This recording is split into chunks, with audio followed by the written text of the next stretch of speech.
Tito, Tito, excuse me po, Tito. Ay, lintik naman ang gunggong na to. Ano ba problema mo, ha?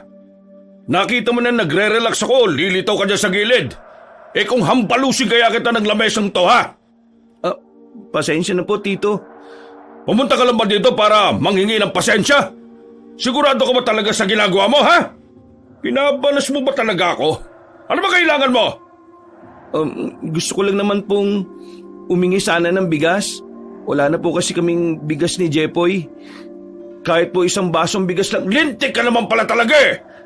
Bakit ka sa akin humihingi ng bigas? Mukha ba akong kasambahay dito? Doon ka humingi ng bigas! Inaabala mo lang ako eh! Ang sabi po kasi ni Manang, magpaalam po daw ako sa inyo. Alam mo ikaw, Miguel, puro ka na lang hingi! Hingi ka lang hingi! Nagtatrabaho ka naman dito! Wala ka bang pera? Tito, maliit lang naman po kasi yung sinasahod ko sa paghahardinero po eh. Sinasabi mo ngayon na mali ang pagpapasahod ko sa mga trabahador ko? Hindi naman po sa ganun. Sinasabi ko lang po yung dahilan kung bakit wala po akong pera palagi. Napupunta lang po kasi sa... Di yun naman. Bakit yun naman po ako sinampal? Ang lakas ng lobong ipamukha sa akin na mali ang ginagawa ko! Sino ka ba para magmarunong? Kung ayaw mo sa sistema ng pagpapasahod ko, abay umalis ka na rito! Si Tito naman, parang hindi nyo naman ako pamangkin yan eh. Wala akong pakialam kung pamangkin kita. Ayoko na masyadong maraming sinasabi. Kung gusto mong tumagal sa mansyon ko, sumunod ka sa sistema ko. Wala ka bang may pagmamalaki sa akin eh, kaya umayos ka? Hindi na nakapagsalita pa ang binatang si Miguel. Hinayaan na lamang niyang pagsalitaan siya ng kung ano-ano ng kanyang tiyuhin. Para kay Miguel, wala rin namang mangyayari kahit na mga tuwiran pa siya. Palaging tama si Don Baron. At kung sino man ang kumukontra rito ay nalilintikan. Nang umalis ang matandang lalaki ay saka lamang naramdaman ni Miguel ang pagtulo ng dugo sa kanyang labi. Malakas kasi ang pagkakasampal sa kanya. Hindi na niya namalaya na nasugatan na pala siya. Palis na sana siya nang biglang dumating ang baklang si Brusca. Bunsong anak ito ni Don Baron.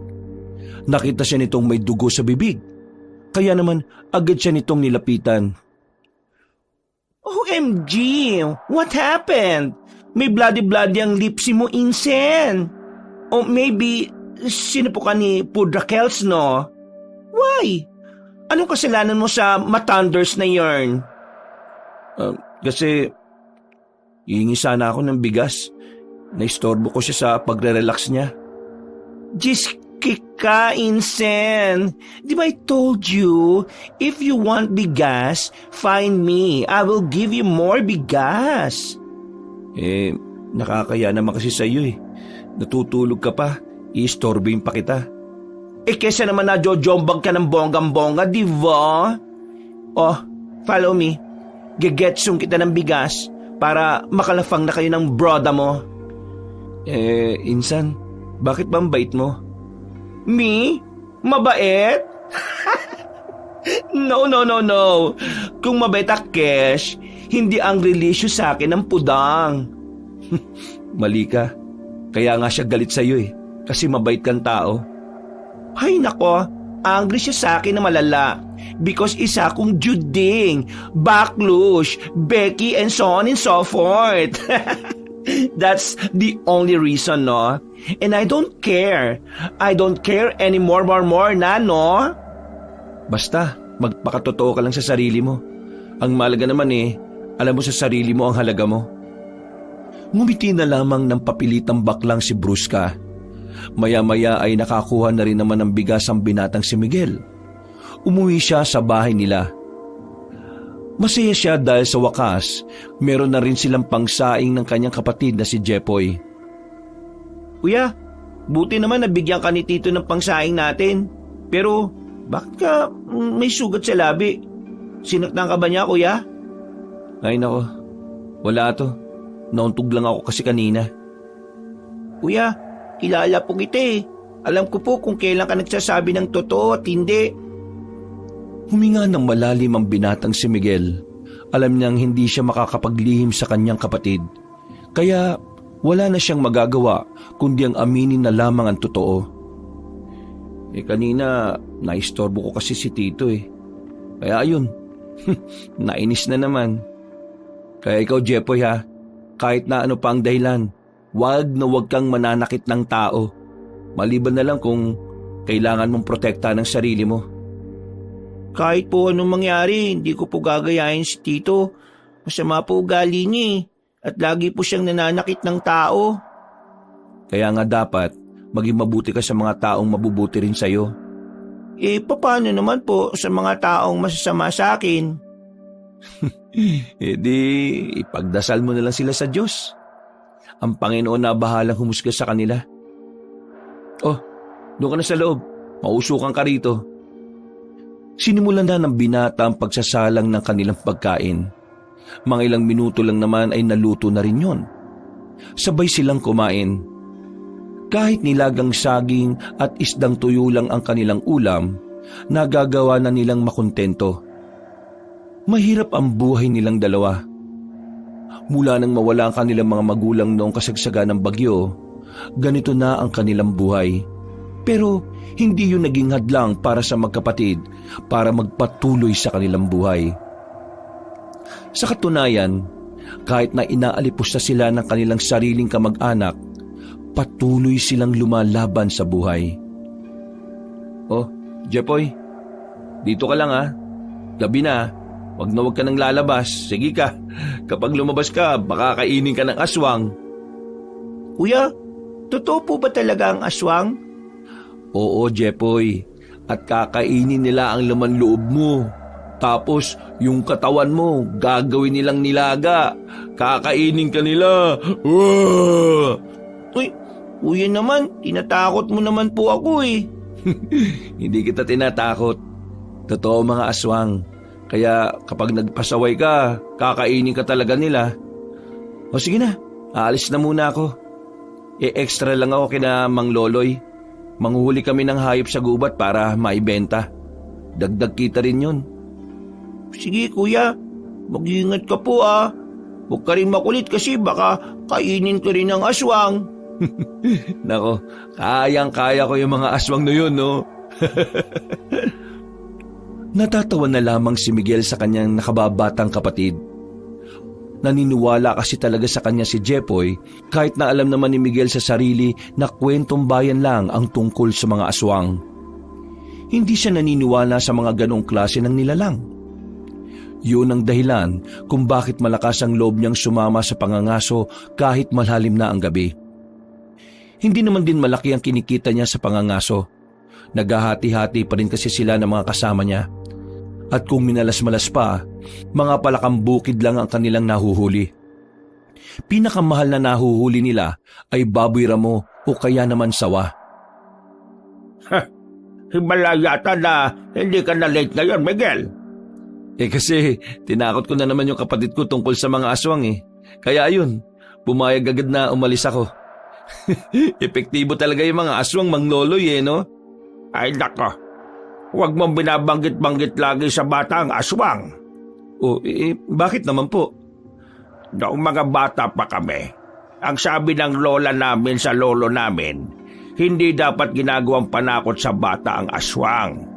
Ang mga aswang daw kasi madalas na nagpapakita sa mga batang tinatakot. Kumbaga, kakabanggit ng kakabanggit sa aswang, parang naaakit mo silang lumapit sa bata. Totoo naman kaya ang mga aswang? Ay, oo nga pala. Hindi ka nga pala naniniwala, Pero nasa sayo naman yan. Basta ako, naniniwala ako. Sandaling namayani ang katahimikan. Tanging mga kuliglig at huni lamang ng ibon ang maririnig sa kagubatan. Noong mga sandaling yon, magaan naman ang pakiramdam ni Miguel. Palagi siyang positibo sa tuwing may lakad silang ganito. Pero nang makarating sila sa may kakahuyan, meron silang nakitang mga bakas sa malalaking katawan ng puno. Mga bakas ng dugo. Mga bakas ng kalmot na hindi nila malaman kung galing ba yun sa tao o sa hayop. Nagkakatinginan lang ang mga ngaso. Maging si Mang Loloy ay sumeryoso na rin. Pero maya-maya, hindi na rin nila pinagtuunan pa yun ng pansin. Ha! Sapol ka ngayon! Nagkagulo ang mga ngaso dahil sa isang baboy ramo na napadaan. Tinamaan kasi yun ni Mang Loloy. Nang lapitan nila ang baboy ramo, nakita nilang naghihingalo na yon. Nagdiwang agad sila sa gabing yon. Nang makitang hindi na gumagalaw ang baboy ramo, agad na rin nila itong dinala. Kahit nakahuli na sila, ay hindi pa rin sila tumigil. Nilibot pa nila ang natitirang parte ng kagubatan. Pero makalipas lang ang halos 2 oras, ay hindi na sila nakahuli pa ulit. Naging kontento na lamang sila sa kung anuman ang nakuha nila sa panguhuli. Dakong 3:00 ng madaling araw, umuwi na rin si Miguel. Daladala niya ang kinitang 100 piso. Naibenta na kasi kagad sa palengke ang baboy ramo na kanilang nahuli. Papasok na sana siya sa kanilang bakuran nang mapansin niyang may isang lalaking nakatayo sa gilid ng kanilang bakod. Nakatalikod ito, pero kilalang kilala niya ang imahe ng likuran nito. Ito ang lalaking ilang buwan nang hinahanap ng kanyang tiyo Baron. Kuya Ambo, ikaw yan? Unti-unting humarap sa kanya ang lalaki. Sakto pa namang may napadaan na truck sa kalsada kaya natutukan niyo ng malakas na ilaw. Nagtaka si Miguel sa nakita niya. Namumula kasi ang mata ni Ambo. Nangingitim ang labi pati na rin ang ilalim ng mga mata. Kuya Ambo, buti naman nakabalik ka na. Ilang buwan ka nang hinahanap ni Tito eh. Saan ka ba nagpunta? Hindi sumasagot sa kanya ang pinsan niyang si Ambo. Nakatayo lang ito sa harapan niya. Ibang-iba na ito kumpara sa dati niyang nakilala. Kung noon ay madaldal ang binata kahit na may pagkasuplado, ngayon parang ibang tao na ang nasa harapan niya. Lalapitan na sana niya ang lalaki nang bigla namang itong tumakbo. Nang habulin yun ni Miguel, hindi na niya yun nakita pa. Bigla na lamang yung nawala na parang isang bula. Oh, nasaan na yun? Ang bilis naman nawala nun. Napapakamot na lamang siya sa kanyang ulo. Nagtataka siya kung papaanong naglaho agad ang kanyang pinsan gayong wala namang ibang mapagtataguan sa parting yun ng daan. Umuwi na lamang siya at nagpasya na kinabukasan, ibabalita niya kay Don Baron ang kanyang nakita. Nang sa ganon ay makabawi naman siya sa kanyang mga pagkakamali. Kinabukasan, maagang nagtungo si Miguel sa hardin ng mansyon dahil marami-rami pa siyang gagapasin. Napabayaan kasi ng kanyang partner ang ibang parte ng hardin. Malaki-laki pa naman ang area na yon kaya tsak na maghapon niyang gagawin yon. Nakakainis naman kasi. Kailan magagaling ang sakit ni Jimboy? Ilang araw nang hindi pumapasok eh. Kakayanin ko ba lahat ng dapat ayusin dito? Napapakamot na lamang siya sa kanyang ulo. Dinampot na lamang niya ang mga kagamitan nang biglang meron nagsalita sa kanyang likuran. Uy! Ay, gagi ka! Nagugulat ka naman eh. Kaaga-aga, magugulating ka. Kape pa more. Para ka kasing timang eh, no? Pero ano, kumusta na pakiramdam mo? Okay ka na ba? Medyo okay na rin. Kailangan ko na rin kasi kumayod eh. Alam mo naman, si nanay may maintenance. Buti na lang at pumasok ka. Tingnan mo pre oh, mas lalong gumulo yung aayusin mo eh. Pero huwag ka mag-alala, tutulungan naman kita. Natapos ko naman na yung ibang mga gagawin ko dito. Nako, maraming salamat pre ah. Pero ano na naman ba nangyari dyan sa labi mo? Eto, nasampal na naman ako ng tsuhin ko. Nairita kasi sa akin kahapon eh. Langya talaga yung tsuhin mo oh. Hindi pa matigok eh no. Uy, bibig mo. Baka mamaya may makarinig sa'yo. Pero may iba tayo. Alam mo ba kagabi, nakita ko si Ambo sa tapat ng bahay namin.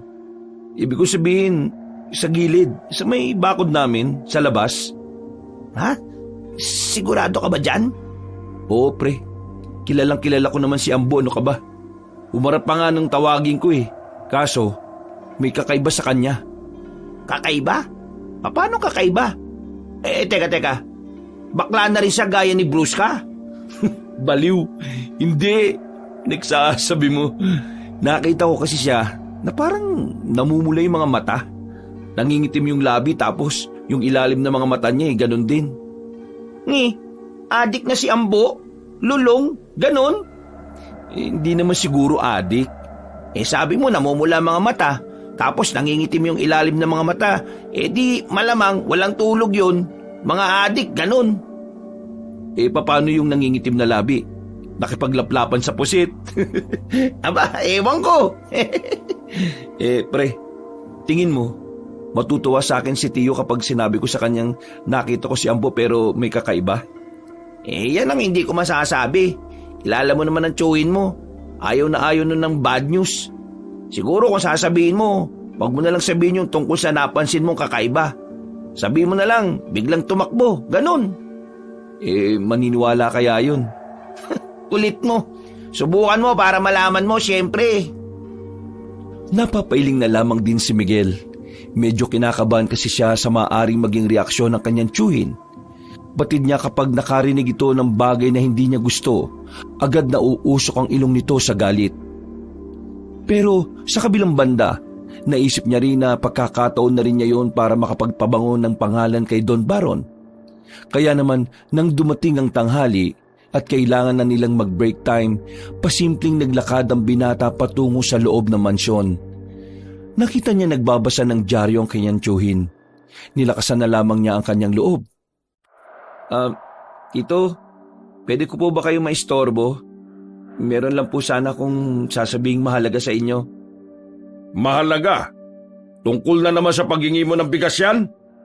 Babarilin na talaga kita kapag nakarinig pa ako ng bigas sa bibig mo. Tito, hindi po ito tungkol doon. Tungkol po ito kay Ambo. Nang marinig yun na matandang lalaki, kitang-kita ang kasabikan sa mata nito. Si Ambo kasi talaga ang paborito nitong anak. Kaya naman, ganun na lamang ang reaksyon nito nang marinig ang pangalan ng anak. Bakit? Anong meron sa anak ko? Kanina po kasi madaling araw, nakita ko po siya sa tapat ng bahay namin . Ano? Nakita mo si Ambo? Anong sinabi niya? May nasabi ba siya tungkol sa akin dito sa mansyon? Wala po . Kinakausap ko nga po siya pero hindi naman po siya sumasagot. Tapos, nang matapatan po ng liwanag yung mukha niya, kasi may dumaan na sasakyan . Nakita ko pong namumula yung mga mata niya. Tapos, yung labi niya at yung ilalim ng mga mata niya po, nangingitim. Tapos parang hindi niya po ako kilala . Kahit na anong kausap ko sa kanya. Ano? Pinagsasasabi mo dyan? Ang ibig ko lang pong sabihin, baka po merong nagbago sa kanya. Sinasabi mo bang nalulung ang anak ko sa ipinagbabawal na gamot? Hindi po yun ang ibig kong sabihin. Ano? Yun naman ang patutunguhan ng mga pinagsasabi mo . Kung wala kang magandang sasabihin tungkol kay Ambo, lumayas ka sa harapan ko. Baka masaktan na naman kita. Akala ko pa naman magandang balita na. Yung pala gagawa-gawa ka lang ng kwento. Tarantado! Hindi po ako gumagawa ng kwento, Tito. Totoo po yung sinasabi. Huwag mo kong gaguhin, Miguel, Anak ko ang pinag-uusapan dito. Huwag mong sirain sa akin ang imahe ng anak ko kasi baka mapatay na lang talaga kita. Hindi totoong nagbagong anak ko, tatandaan mo yan. Nagkaroon lang kami ng tampuan pero babalik pa rin siya ng maayos at matino. Sinipa pa ni Don Baron si Miguel nang umalis ito ng sala. Agad namang dumating si Jimboy para tulungan siya na makabangon. Ano ka ba? O naman kasi. Sinabi ko naman kasing wag mo nang sabihin yung tungkol sa pagbabago ni Ambo. Sinabi mo pa talaga. Tingnan mo nangyari sa'yo. Di pa nga gumagaling yung sugat mo sa labi may bago ka na naman. Akala ko kasi matutuwa siya sa ibabalita ko . Ano matutuwa? Kahit na sinong ama kapag ganun yung narinig magagalit talaga, no? Tumungo na lamang sila sa hardin at doon na lamang sila kumain. Huminga ng malalim si Miguel. Natulala na lamang siya dahil hindi niya rin talaga inakala na gano'n ang mangyayari. Mga ilang sandali lang, natapos na rin nila ang kanilang ginagawa. maaga silang nakaalis ng mansyon. Noong mga sandaling yun, dadaan na muna ang magkaibigan sa bahay ni Mang Loloy. Hihingi sila ng langis na makakatulong sa mabilis na paggaling ng sugat ni Miguel. Dako, ginawa ka na naman punching bag ng tsuhin mo? Ito kasing si tropa ko eh. Ayaw pa humanap ng ibang trabaho. Alam mo namang malaki pa ang pagkakautang ko kay Tito. Sa kanya ko hiniram yung perang pinampaggamot ko kay Jepoy nung nakaraang taon, hindi ba? Ay, mahirap talaga kapag may utang. Parang tinatalian ka niyan sa leeg eh. Ginagawa kang hayop. Kaya kapag natapos ka na sa utang mo, wag ka nang mangungutang ulit sa kahit na sino. Kahit na kailangan mo pa. Paano kapag tungkol sa kalusugan? Wala akong pera. Wala po akong magagawa. Mangungutang ulit ako. Ay nako, di magsumikap ka. Maghanap ka ng trabaho at umalis ka dyan sa poder ng tsuhin mo. Tandaan mo huwag kang aasa sa ibang tao kahit sa pamilya mo pa. Mabuti sana kung mabubuti ang mga kamag-anak mo. Hindi naman. Mabait naman po si Brusque. Yung tatay lang talaga niya yung hindi. Wala rin namang magawa si Brusca. Di ba ayaw na ayaw sa kanya ng tatay niya kasi bakla siya. Wala rin mangyayari kung sa kanya ka aasa. Asahan mo na lang ang sarili mo. Narinig mo naman siguro yung mga sinabi ni Mang Loloy. Kapag yan ang nagsabi, legit na tama yan, pre. Ay, kung makalegit ka dyan nagsasabi lang ako ng nakabase sa mga karanasan ko. Opo, maraming salamat po, Mang Loloy. Pero meron pa po ba kayong langis na magpapabilis ng paghilom ng sugat? Langis? Ay, meron pa naman. Pero ipagsibak niyo muna ako ng kahoy. Hirap na ako magsibak eh. Sibak lang pala. Nagtatabas nga kami ng damo maghapon eh. Yan lang sibak. Chicken feed yan. Kung gusto nyo, kayo na rin na magluto. Sige po. Ano po bang lulutuin? Bumili ako ng baboy dyan. Isigang mo para mauwian mo rin ng ulam si Jepoy. Uy, ayos. Maraming salamat po. Sinigang na baboy ramo yan. Pakuluan ninyo ng matagal para lumambot Kahit na papaano ay gumaan na rin ang kanyang pakiramdam. Masaya siyang kakwentuhan ng dalawa. Kahit na hindi nila kaedad si Mang Loloy, nagagawa nitong makasabay sa mga trip nila. Mag-isa na lamang ang matanda sa buhay mula nang iwan ito ng mga anak para mag-asawa. Hindi na bumalik kahit na kailan. Ang asawa naman ito nagtungo ng Maynila at magsasampung taon na ring hindi nagpapakita kay Mang Loloy. Natapos nila ang pagsisibak, natapos na rin nila ang pagluluto. Pauwi na si Miguel para sabayan ng kanyang nakababatang kapatid sa hapunan. Sigurado ka bang hindi ka sasabay sa amin Hindi na po. Maraming salamat po. Hinihintay na kasi ako ni Jepoy sa bahay Mas gusto ko kasing kapag ganitong masarap ang ulam, si Jepoy ang kasabay ko. Ayaw ko rin po kasing kumakain ng mag-isa ang kapatid ko Ay, kung sa bagay, magandang ang nagsasabay kayo palagi. Kumusta mo na lang ako sa kapatid mo Sabihin mo kapag nagpunta ako sa inyo bukas, bibigyan ko siya ng turon. Uy, maraming salamat pre. Maraming salamat po ulit Mang Loloy para sa sinigang na to. Habang naglalakad si Miguel sa tahimik na gabi, ay nako, paniguradong marami na naman makakain si bunso nito. Tuwang-tuwa ang batang si Jepoy na makauwi na si Miguel sa kanilang bahay. Sa sobrang tuwa ng bata, hindi na nga nito napansin ang mga bagong galos sa mukha ng lalaking si Miguel. Masaya silang kumain ng mga oras na yon. Pagkatapos, pahinga lang saglit ay naglatag na rin si Miguel ng banig. Kuya, kailan po kaya tayo yayaman? Alam mo, Jepoy, dapat ang unang iniisip ng mga kagaya nating dukha ay kung kailan tayo makakahanap ng tamang oportunidad. Kasi ang pagyaman, nandyan lang yan. Kapag nandyan na yung tamang pinto para sa'yo. Pero syempre, kailangan mo pa rin trabahuin. Kasi wala namang madali sa mundong ito Kahit piso nga, kailangan mo pa rin ilaban. Mahirap po pala yumaman, kuya, no? Maging mahirap na lang tayo para hindi mahirap yumaman. Kapag naging mahirap ka habang buhay, mahirap talagang yumaman. Pero kung ang utak mo ay may magandang layunin at patutunguhan, magiging swabe ang lahat. Hindi madali, pero ang mahalaga, alam mong may pupuntahan at direksyon. Ang tawag dyan, mindset. Right mindset. Kasi dapat ang isip mo, laging positive. Laging may mangyayaring maganda. Ngayon o sa hinaharap. Hindi kita maintindihan, kuya. Basta kapag yumaman ako, isasama kita.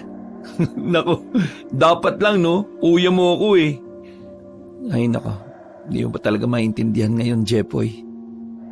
Kung ano-anong pinagsasabi ng batang si Jepoy kaya ilang sandali lang ang nakalipas, nakaidlip na rin sila. Maimbing ang kanilang tulog ng mga sandaling yon. Mga dakong 6:00 na sila nagising. Umaambon na pala sa labas. Naku, naambon na pala. Ano kayang mangyayari nito mamaya sa garden? Papasok kaya si Jimboy?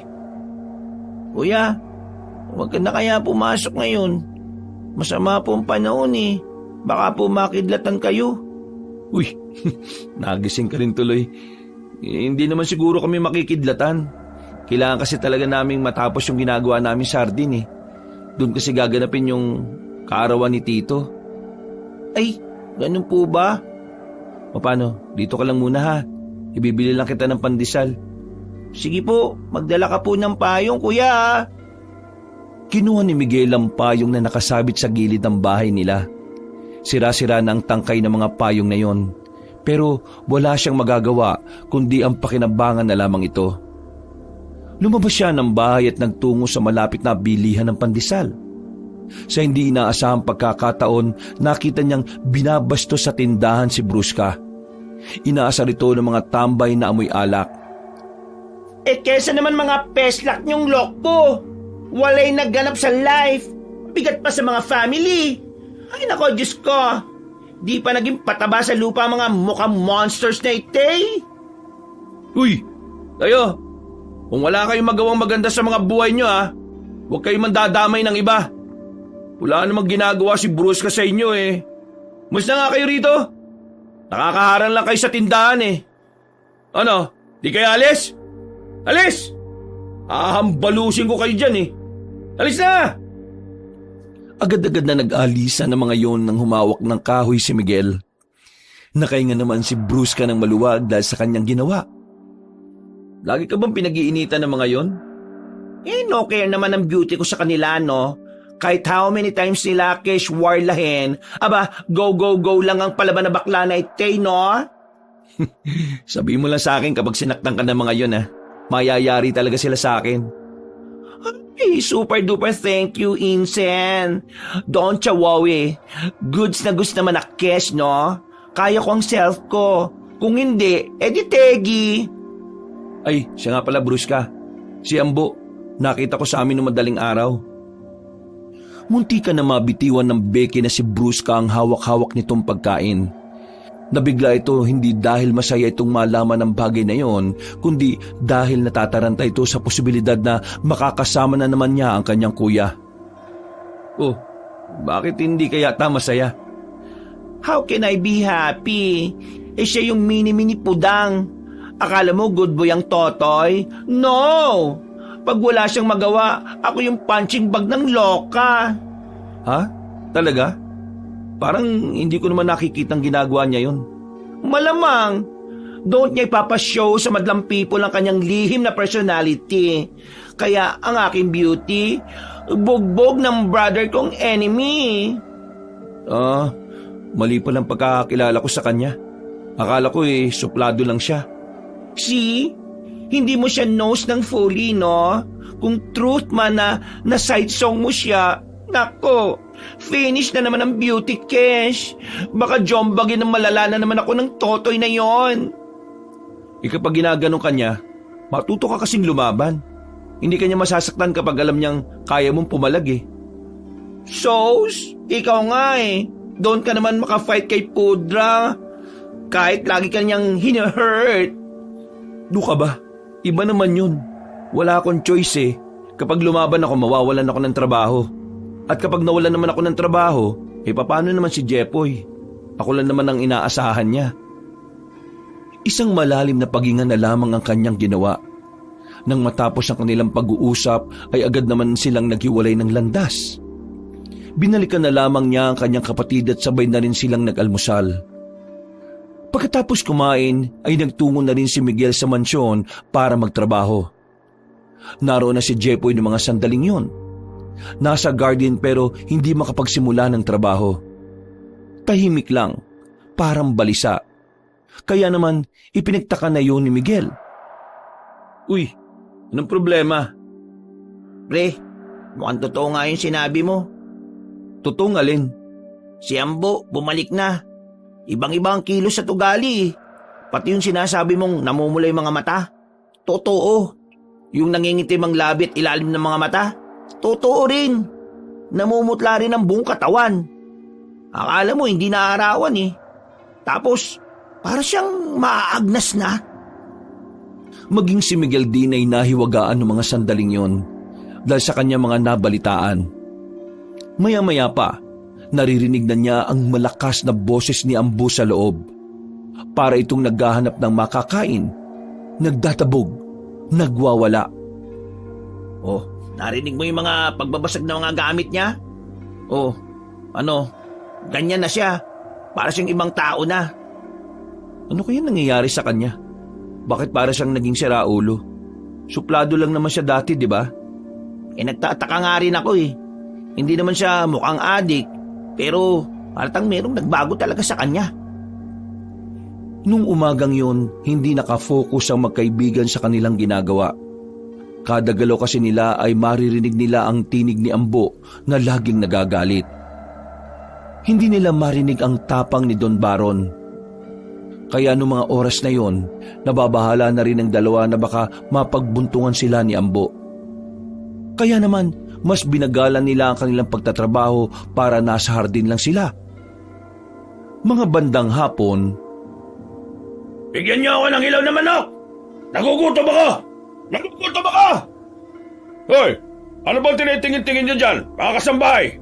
Kumuha na kayo ng kung anong gusto ng anak ko! Mga inutil! Bilisan niyo kumilos! nang marinig ni Miguel at Jimbo yon, ay dali-dali silang sumiksik sa gilid ng halamanan. Natatakot sila na baka makita sila ni Ambo.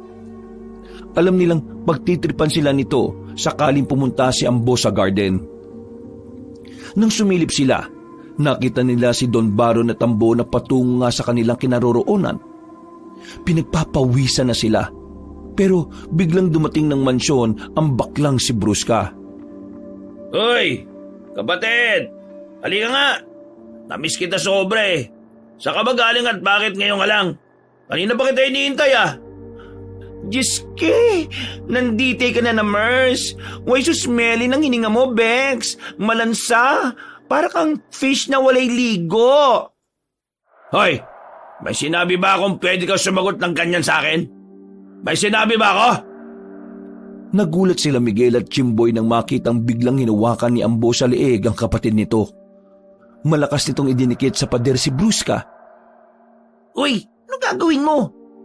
Tutulungan ko si Brusca. Baliw ka talaga. Hayaan mo na silang magpamilya. Baka madamay ka pa.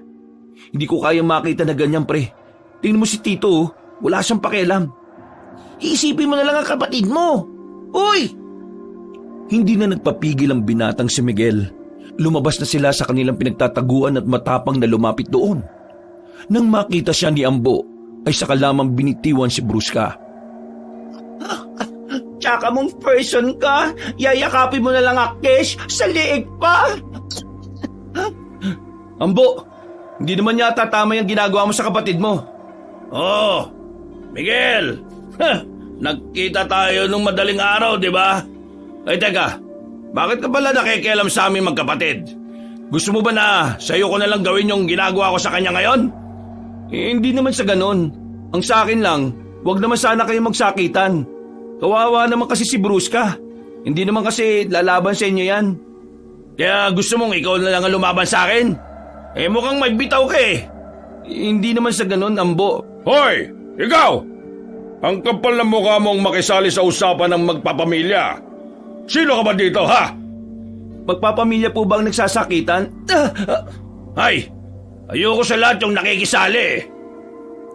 Nagulat na lamang si Miguel nang hawakan siya sa liig at binalibag siya papunta sa direksyon ng garden. Tumama ang likod ni Miguel sa lapag kaya hindi agad ito nakatayo. Agad namang siyang nilapitan ni Jimboy para tulungang makabangon. Ikaw naman kasi. Sinabihan na kasi kita. Ayaw mo makinig sa akin eh. Hoy! Ikaw! Kaibigan ka niya, di ba? Gusto mo rin bang masubukan ng bago kong lakas? Hindi po sir. Hindi po ako lalaban. Tutulungan ko lang pong tumayo tong si Miguel. Stop na nga ang Warla. Don't na jumambag, broda. Huwag mo na silang idamay sa angry nyo. Wala naman silang kinalaman sa family natin eh. Hindi ko naman sila dinadamay eh. Sinusubukan ko lang kung anong pakiramdam ng bago kong katauhan. Diyos ko, broda. What happened? What happened to yourself? You're not like naman dati ah. Nawalay ka lang sa baler. Nag-change na yung personality mo. Gusto mo malaman? Malalaman mo rin sa tamang panahon. Sa ngayon, manghula ka na muna, bakla! Tumawa ng malakas si Ambo at saka naglakad na rin pabalik ng mansyon. Nawiwindang na lamang sila sa lahat ng mga nangyayari. Kahit kasi si Don Baro na kilala nilang barumbado at matapobre, tila tiklop kay Ambo. Maya-maya lang ay nakita nilang pinasarado ni Ambo ang buong kusina nang dumating na ang mga hilaw na manok. Wala na silang ideya kung ano ang ginagawa ni Ambo roon. Basta nang matapos na ang trabaho ni Miguel at Jimboy, umalis na rin sila roon bago pa sila mapagbuntunan ulit ng lalaki. Tamang pahinga na muna sila sa harapan ng bahay nila Miguel. Nalilito pa rin sila kung ano ang nangyayari kay Ambo. Sobrang layo na kasi ng kilos nito kung ikukumpara sa dati. Pre, ngayon masasabi ko na to sa'yo. Kanina ko pa to gustong sabihin kaso nasa mansyon pa tayo eh. Ano ba yun? Kanina kasi nung hinawakan niya ako, may naramdaman akong mahahabang kuko sa kamay niya. Tapos, nung tingnan ko ulit, nawala na. Pre, sigurado ka ba sa nakita mo? Baka naman, maya-maya guni-guni mo lang naman pala yun. Sigurado ako pre, malakas talaga ako kutob ko. Hindi na tao si Ambo. Ha? Hindi na tao? Isa lang ang hula ko pre. Ano? Aswang. Aswang na si Ambo.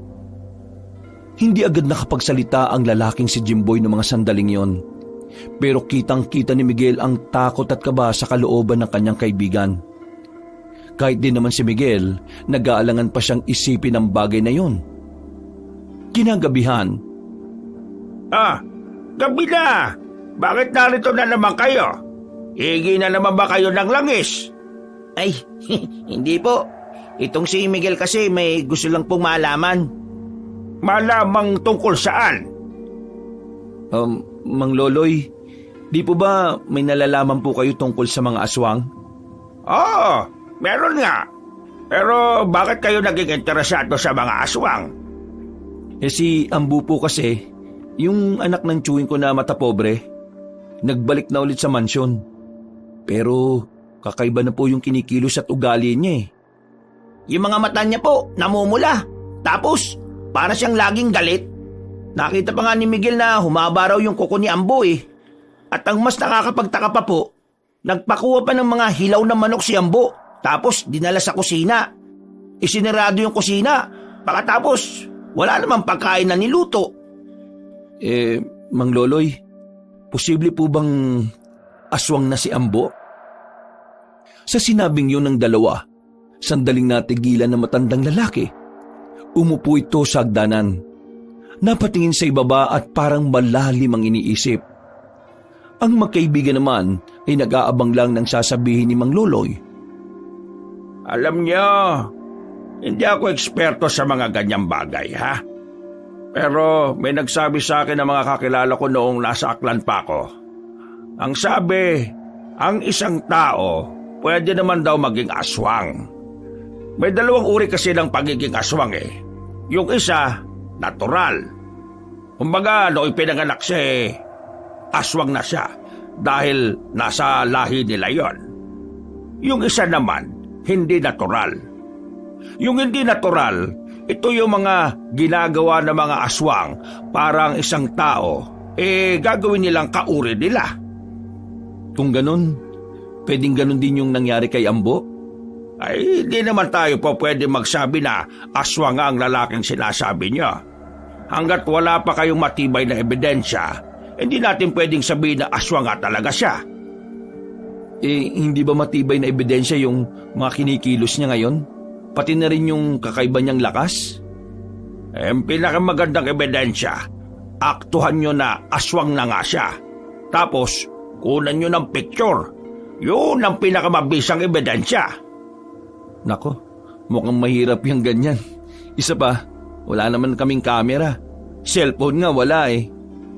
Meron akong alam na paraan para malaman yung aswang nga siya talaga. Sige po, sabihin niyo po sa amin. Interesado po kami. Ganito, kumuha kayo ng bawang na tuyo.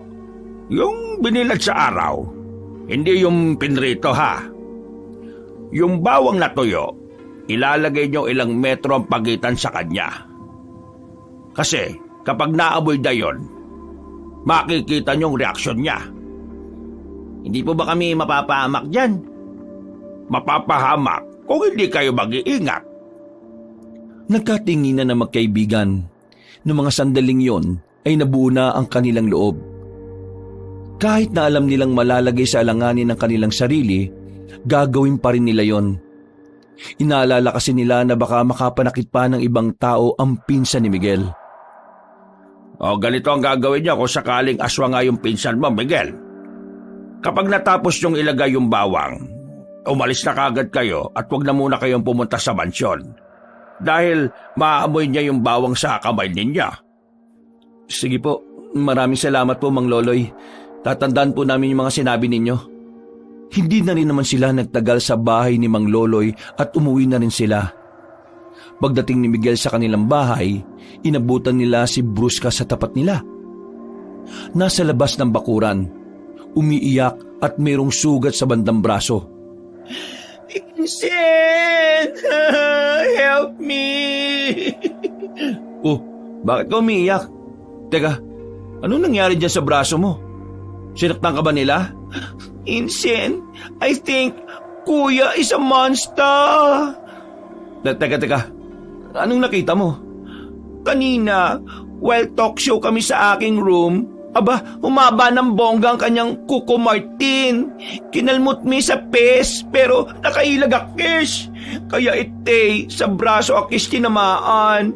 Masyukit nga eh. Huli ka na nga muna. Dito tayo sa bakuran namin. Gagamutin ko muna yan, tapos mag-usap tayo tungkol dyan kay Ambo. Inalalayan niya ang binabae papasok sa kanilang bakuran. Noong mga sandaling yun, agad na kinuha ni Miguel ang kanyang panggamot na bigay din ni Mang Loloy. Nang masiguro nilang nakatulog na si Jepoy, dito na sinabi ni Miguel ang halos pareho nilang napapansin kay Ambo. Alam mo, sa totoo lang, nakita ko na rin yung sinasabi mo. We, hindi nga. Oo, kanina. Ang lakas din ng kuya mo. Hindi na siya pangkaraniwan. Sobrang laki ng pinagbago niya mula nang mawala siya. What you think? Hindi ko alam kung maniniwala ka, pero ang hinala namin ni Jimboy, aswang ang kuya mo. Ay, Jiske, sabi ko na nga ba eh. Uy, shh, maingay. Ang magising si Jepoy. Teka, ibig bang sabihin, pinaghihinalaan mo rin siyang aswang? Oo, Insen. Yun nga ang umenter sa aking brain center eh. Ha? Brain center? Basta, sa aking utak. Oh, okay na. Kung tingin mo pala aswang yung kuya mo, may bala ka bang malaman kung ano ang nangyari sa kanya? Yes na yes naman, no? Pero I need to talk to our mudra. Kakausapin mo si Tita Fatima? Want mo ba Gomora? Ipapalam ko muna kay Mudra Kels kung ano yung nangyayari sa kanyang panganay Kels. Yang kaso, walang may iwan kay Jepoy eh. No problem. Isama mo ang bagets. Okay lang ba yun sa'yo? Oo naman, no? Hindi naman wire lang mudra unlike pudra. Laging angry ang thunders na yon. O sige, bukas, pagkatapos ng trabaho namin sa garden, gabi na tayo umalis para hindi makalata ang kuya mo o ng tatay mo. Okay, pero uy, super duper thank you sa paggagamot sa akin ha. Medyo goods na ang bakla ulit. Wala yun. Para saan ba naging magpinsan tayong dalawa? Nung gabing yun, tila naging palaisipan pa rin kay Miguel ang mga dahilan kung bakit tumantong sa ganun si Ambo. Sa pagkakaalala niya kasi, bigla naman itong umalis ng mansyon ng walang pasabi. Wala itong naging senyalis ng kahit na anong pagiging aswang. Kaya sa palagay ni Miguel, meron napuntahang lugar o nakilala mga taong binatang si Ambo na maaring yun din ang naging dahilan. Kinaumagahan, nagising si Miguel hindi dahil sa ingay ng mga tilaok na mga manok, kundi dahil sa ingay ng batang si Jepoy. Nang bumangon ang lalaki, nakita na niya si Ambo na nasa loob ng kanilang bahay.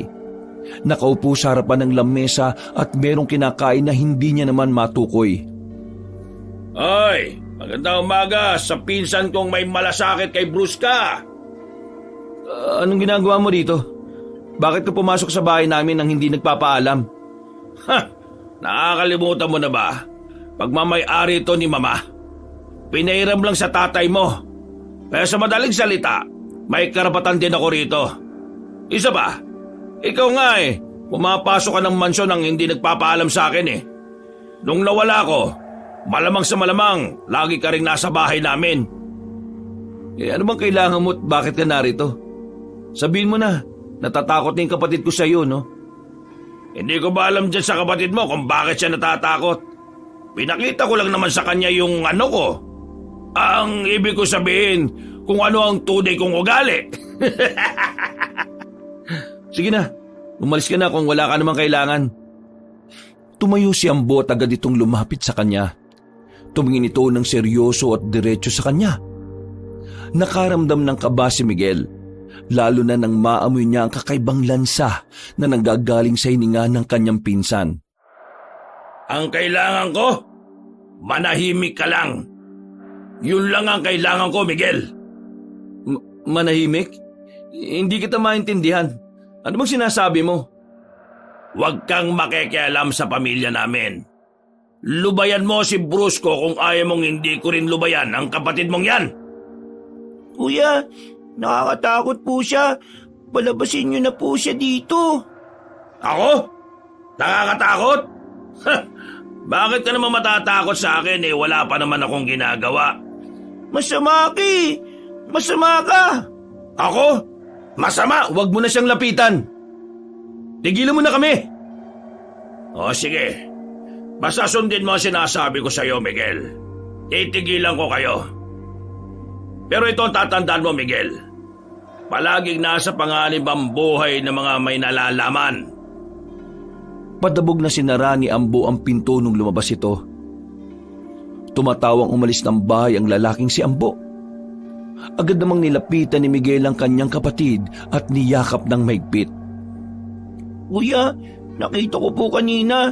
Nakakatakot po yung mukha niya. Alimaw po siya. Kung ano man ang nakita mo, huwag mong ipagsasabi sa iba ha. Huwag ka mag-alala, narito naman si kuya eh. Ako ang bahala sa'yo. Magmula ngayon, hindi na kita iiwan na mag-isa rito sa bahay. Salamat po kuya. Takot na takot po kasi ako eh. Awang-awa ang lalaking si Miguel sa kanyang kapatid ng mga sandaling yon.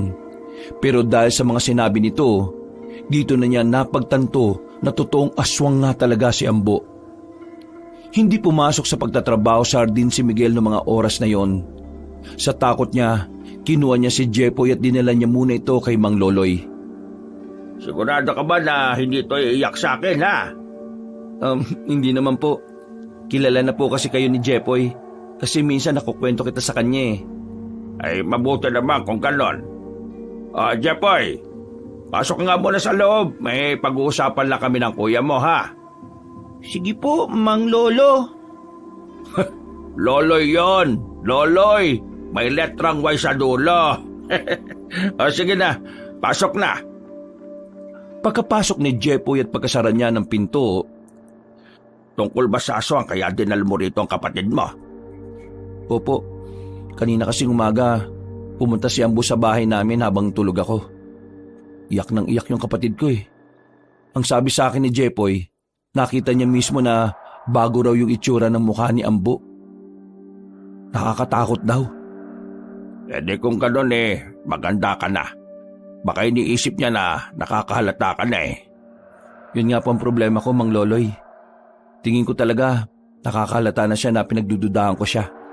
Ang sabi niya kasi sa akin, mas maganda kung mananahimik na lang daw ako. Nako, delikado ka na nga sa pinsan mong yan. Alam mo, mabuti pa, gumawa tayo ng kilos para tugisin niyang si Ambo Malaking perwisyo yan. Alam mo, nung araw, talagang maraming inabala ang mga aswang na yan. Nako, kaya ikaw hanggat maaga pa, gawa mo ng paraan yan. Hindi ba pwedeng umiwas na lang tayo? Hindi. Dahil kung iiwas ka, hahanap-hanapin ka lang din yan. Kung mapapahama ka lang din, lumabang ka na. Napaisip ang binatang si Miguel sa sinabing yun na matandang lalaki. Alam niya na may punto naman talaga ito. Pero ang gumugulo lang talaga sa kanyang isipan ay kung ano ang mangyayari sa oras na magdesisyon siyang kalabanin ng kanyang pinsan. Huminga na lamang siya ng malalim. Mga ilang sandali lang, nakiusap siya kay Mang Loloy na aalis muna. Pero ang totoo, sasama siya kay Brusca sa pagpunta sa ina nitong si Doña Fatima. Ginagabihan. Pre, sigurado ko bang ayos lang to? Kung malaman to ni Ambo. Kaya nga kailangan natin mag-ingat para hindi niya malaman Ako naman, kinakabahan ako dito, pre. Alam naman natin na aswang na si Ambo Baka mamaya kung anong gawin niya sa atin. Di, huwag ka na lang munang sumama. Sabi ko naman kasi, maiwan ka na lang sa inyo Ganun din naman kasi. Kahit di ako sumama, damay ako Di kaya nga kumalma ka na. Gumagawa na nga tayo ng paraan para malaman natin kung paano natin pupuksain yung Ambo na yan Ikaw na rin ang nagsabi, di ba? Aswang siya. Kaya dapat yung mga ginagawa nating hakbang mas maingat pa sa maingat. Napapailing na lamang si Jimboy habang naglalakad sila patungo sa tagpuan nila ni Brusca. Ilang sandali lang ay natanaw na rin nila ang baklang bihis na bihis. Nakasuot ng itim na dress at mataas ang takong. Kumikending-kending pa ang bewang nito nang makalapit na ito sa kanila. Haler! So tagal Kanina pa nagwe-wait sung ang beauty case dite.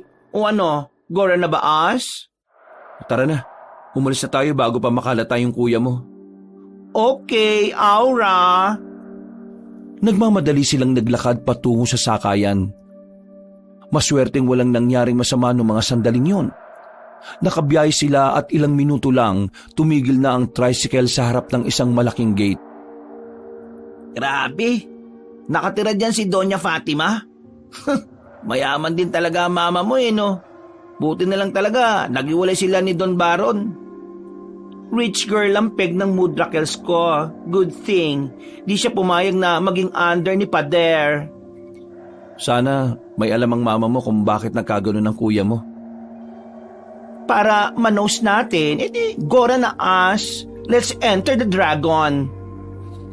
Agad naman silang pinapasok ng mga bantay sa malaking gate. Hasyenda ang estilo ng lugar na yon. Kaya na makapasok sila sa gate ay kinailangan pa nilang maglakad ng halos 5 minuto. Hindi nagtagal, narating na rin nila ang pinakamansyon. Sandali pa silang sinuri ng mga gwardya. Pero nang magpakilala si Brusca, mabilis silang pinapasok. Inalalayan pa sila ng ilang kasambahay na naroon. Mudrakels! Nandito na sa baler ang lukalukang haler! Nagtawanan ng mga kasambahay. Tumigil lang ang mga yon nang biglang lumitaw ang Donya sa hagdanan. Napayuko si Miguel bilang paggalang. Bustura pa lang kasi na matanda. Litaw na kagad ang pagiging disente nito. Magandang gabi po, Doña Fatima. Anong ginagawa mo rito, Brusca? At bakit may kasama ka pang iba? Ay wow! Bongga naman si Mother Earth. question and answer kagad ng Feg. Doon po ba ako kukumustahin muna? Ano nangyari dyan sa braso mo? Well, ito'y parte ng sadya namin dito eh. It's all about Ambo. At kayo? Ako po si Miguel. Pinsan po ni Brusca at Ambo. Anak po ko nung taong pinahiraman niyo po ng bahay. Yung bahay po hanggang ngayon po gamit-gamit pa rin namin. Ako naman po si Jimboy. Kaibigan po nila ako. Nandito po ako kasi isa rin po ako sa nakasaksi ng pagbabalik ni Ambo. Sige, maupo kayo. Suminya sa matanda sa mga kasambahay para pagandaan sila ng pagkain. Sumandala matandang babae sa sofa at sandaling napabuntong hininga. Anong kailangan nyo at nandito kayo sa pamamahay ko?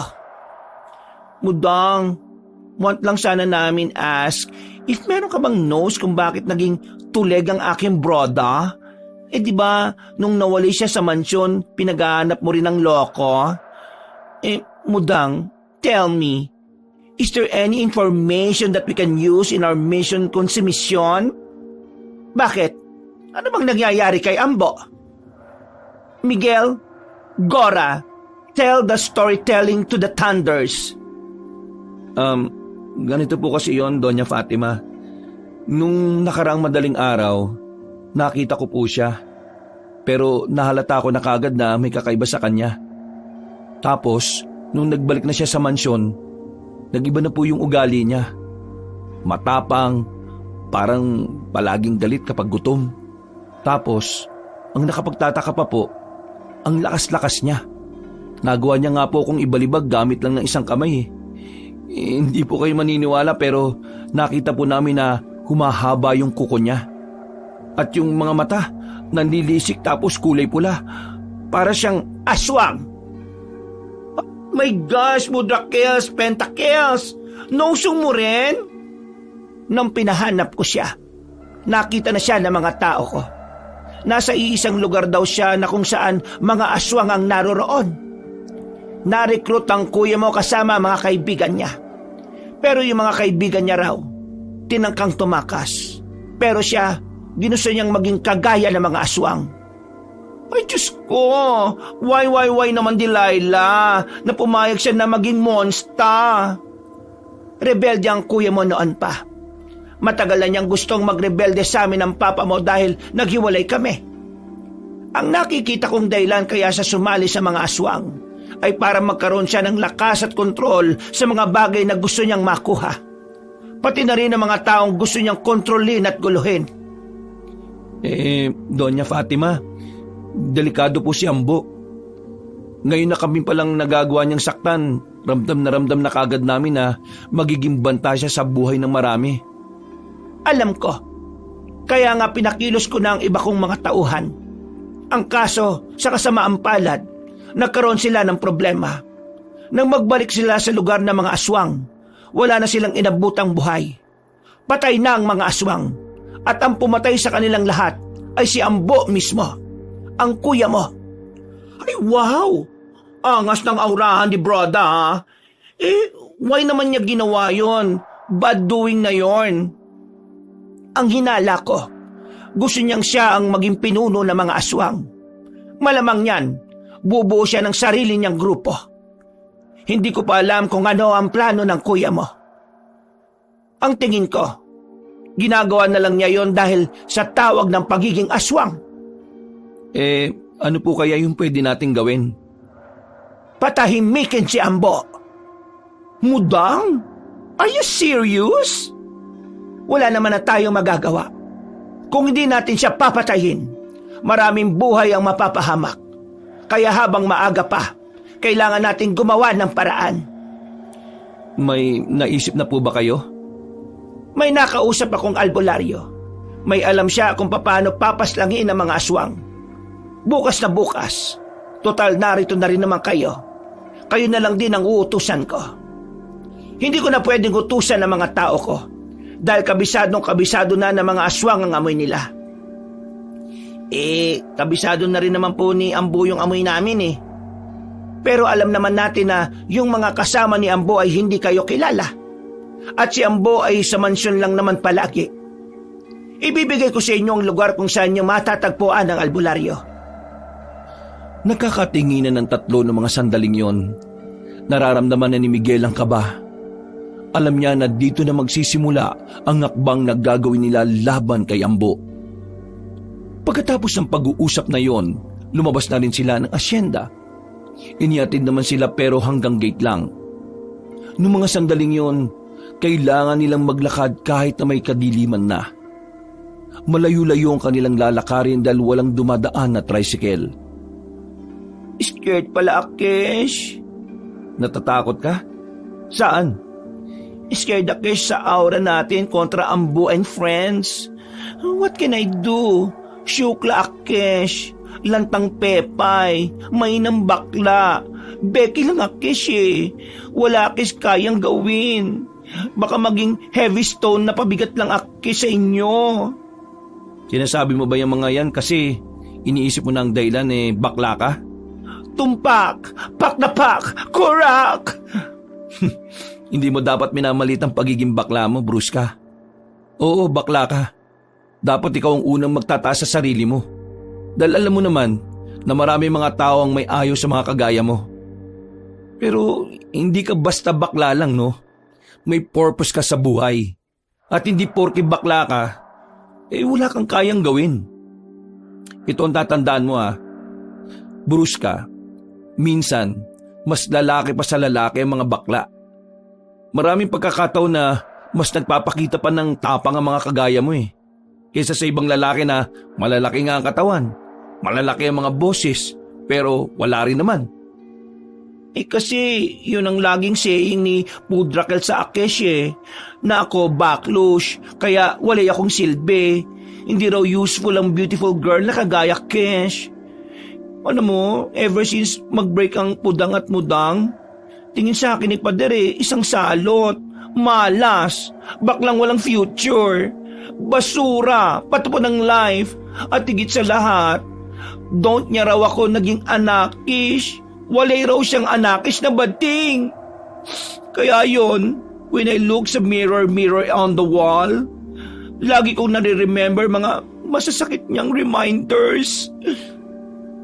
Hindi totoo lahat ng sinabi niya. Ano ka ba? Alam mo, minsan sa buhay natin, mas kailangan lang talaga nating tanggapin ang sarili natin. Kasi kung tayo, hindi natin kayang tanggapin ang sarili natin, mas madali na para sa iba na hindi rin tayo tanggapin. Sa sarili natin nagsisimula ang pagtanggap. At kapag ginawa natin yun sa sarili natin, lahat ng para sa iba ay kahinaan natin. Lahat ng para sa iba na kahinaan natin, yun ang magiging kalakasan natin. Kaya huwag mong sabihin na wala kang kayang gawin. Meron kang kayang gawin. Ang kailangan mo lang unahin ay tanggapin ang sarili mo. At kapag nagawa mo yon, nakakasiguro ako na mas marami ka pang kayang isipin at gawin kaysa sa amin. Tama si Miguel, Bruska. Kung sisimulan mong hindi pansinin yung masasamang sinasabi ng iba at itutuon mo yung atensyon mo sa pagpapaunlad sa sarili mo at pagtanggap sa sarili mo at pagmamahal sa kung ano ka, mas kagaan ang pakiramdam mo. Mas gaganaan ka sa buhay. Isa pa, huwag mo na intindihin yung papa mo. Si Don Baron, buwang yun narito naman kami at tanggap na tanggap ka namin. Oh my God! Oh my God! Oh my God!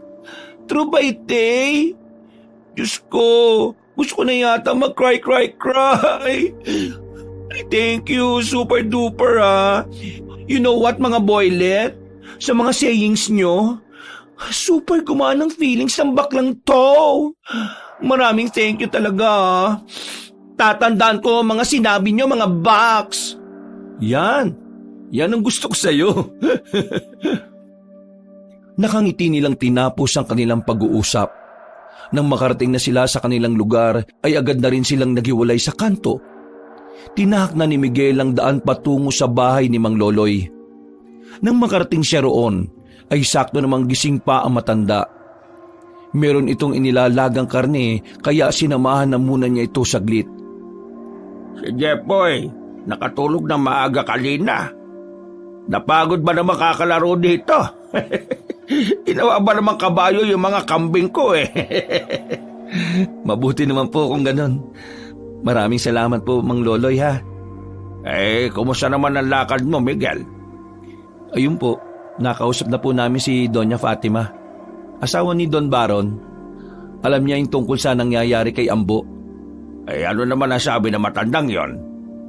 Ang sabi niya patayin daw si Ambo. Yun ang kaisa-isang paraan na alam niya para hindi makaperwisyo yung anak niya. Nakakahanga talaga yung matandang yon. Matapang. Kahit sarili niyang anak kapag alam niyang mali, hindi niya pinalalagpas. Bakit po? Kilala niyo po ba siya dati? Nagtrabaho ako sa asyenda nila nung araw. Dalaga pa yan. Matapang at estrikto talaga yan. At nang tumanda na, nababalitaan ko pa rin niya na wala talagang inuurugan. Ang hindi ko lang maintindihan bakit hindi niya palagan itong si Don Baron nung naghiwalay sila. Ang balita ko maraming ginagawang kalokohan itong si Don Baron Baka dahil na rin siguro sa mga anak nila. Ganun naman ang mga magulang Mas iniisip ang mga anak kaysa sa mga sarili nilang interes. Kaya ko rin gawin yan para sa mga anak ko. Ang kaso nga lang, sila naman itong nangiwan sa akin. Alam mo, kung minsan nga naiisip ko, kumusta na kaya yung mga anak ko? Naiisip din kaya nila ako? Kung nasan man sila, nakakasiguro ako na kahit papaano sumasagi ka rin naman sa isipan nila. Sana nga, Miguel. Sana nga. Teka, ano ba yung pinakukuluan nyo? Baka. Bigay kasi ito ni paring Norman, nilalaga ko na. Alam mo naman ang baka, ang hirap-hirap kainin kapag matigas. Alam mo naman, wala na akong ipin. Nagtawanan na lamang sila ng mga sandaling yon. Pero maya-maya lang, nakaisip na ring matulog si Miguel. Kinabukasan ng umaga, maaga siyang nagising para tulungan si Mang Loloy na ihanda ang kanilang kakainin. Gising ka na pala. Si Jepoy ba tulog pa? Nasa labas na kasi yung mga kalaro niya kambing Tulog pa po Ang sarap nga ng tulog niya rito. Komportable siya. Ako na po maghihiwa niya mga Ricardo. Maraming salamat. Mabuti pa nga at nang maaga tayo makakain. Miguel, galing nga pala ako kanina sa palengke. May nasagap akong balita. Ano po ba yun, Mang Loloy? May natagpuan daw na bangkay malapit sa mansyon ni Don Baron. Malakas ang pakiramdam ko na si Ambo ang gumawa nun. Yung pagkakalarawan kasi ng mga tao si Ambo kagad ang unang pumasok sa isip ko Anong sabi po ng pamunuan natin? Wala. Di ko mambibig. Takot Hindi nila yata kaya si Don Baron at parang natatakot na rin ang mga tao kay Ambo. May ilan na nga sa mga residente na nagsasabing parang aswang si Ambo May naghihinala na rin sa kanya. Hindi na talaga magandang naidudulot ni Ambo. Sa lalo madaling panahon, kailangan na siya mapigilan kung ano man ang binabalak niya. Basta, ito lang ang sasabihin ko sa iyo, Miguel. Kailangan natin maging maingat sa mga galaw natin. Hindi bang karaniwang nilalang ang pinsan mo? Magaling bumasa ng mga kilos sa mga aswang. Isang pagkakamali lang maaaring merong mapahamak sa atin. Hindi po ako nakakalimot sa mga kaya niyang gawin. Tatandaan ko po mga sinasabi ninyo. Isang malalim na paghinga ang nagawa ni Miguel. Pero aminado siya na sa mga nangyayari, unti-unti na ring nasisira ang sistema ng katatagan niya. Para bang nilalamon siya ng takot. Pero iniisip na lamang niya ang kanyang nakababatang kapatid. Si Jepoy ang pinakadahilan kung bakit ginagawa niya ang lahat ng yon. 2 araw pa ang nakalipas. Kinailangan ni Miguel na bumalik ng mansyon para magtrabaho. Napagtanto kasi nila na hindi sila basta-basta dapat umalis dahil pwedeng maginala sa kanila si Ambo. Kaya naman, kahit na alam nilang delikado, nagtungo pa rin sila roon para magtrabaho. Pre, kanina, nakita ko si Ambo. Galing siya sa labas. Tapos, pagbalik niya may mga kasama na siya. Nakita mo na ba yung mga kasama niya? Nandun, sa loob. May mga kasama siya? Anong itsura ng mga kasama niya? Pre, kagaya niya. Mapuputla rin. At ang iba, namumula rin ng mga mata. Hindi kaya dinadala na niya rito yung mga kasamahan niya? Yung ginawa niyang grupo ng mga aswang? Walang niyang buhay to. May kademonyoan yatang mangyayari kapag mas dumami pa sila sa mansyon. Tingin ko, kailangan natin makausap si Tito. Kailangan natin siyang makumbinsi na hindi na si Ambo gaya ng dati. Naku, kalokohan niyang gagawin mo, pre. Mas lalo ka lang mapapahamak. Kailan ka ba pinakinggan ng tiyo mo? Di ba kahit na kailan, hindi naman naniwala sa'yo yung matandang yun? Ay, kung sa bagay, may tama ka naman. Maya-maya, may narinig silang sigawan ng mga babaeng kasambahay. Naalarma ang magkaibigan na marinig nila ang mga sigawan na yon. Sandali nilang binitiwan ng kanilang mga hawak na gamit. Pasimple silang sumilip sa mansyon.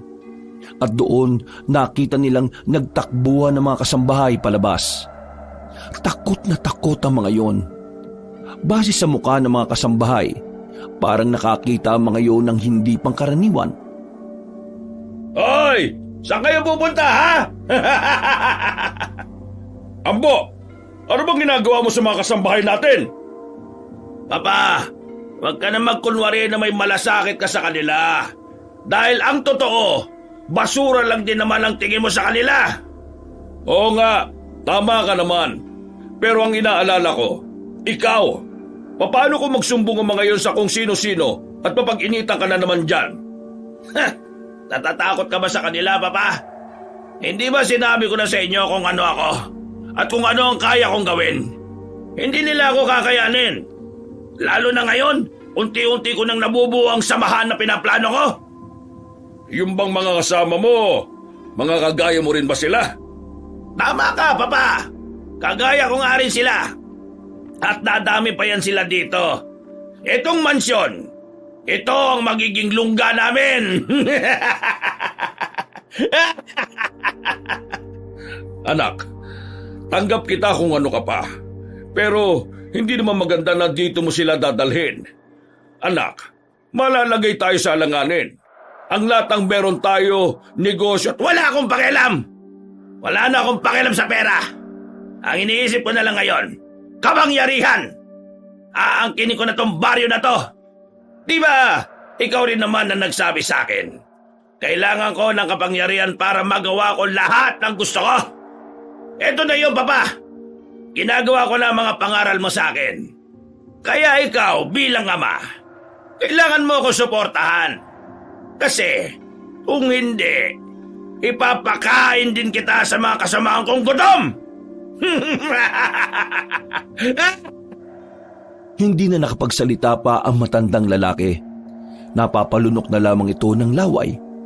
Ang dating maangas ay tila naging maamong tupa na sa harapan ng sariling anak. Habang si Miguel at Jimboy naman, malakas na rin ang tibok ng kanilang puso. Hindi nakala na kahit ang sariling ama ay kayang pagbantaan ni Ambo. Bumalik na lamang sila sa kanilang ginagawa at hindi na muli pang nakiusyoso pa.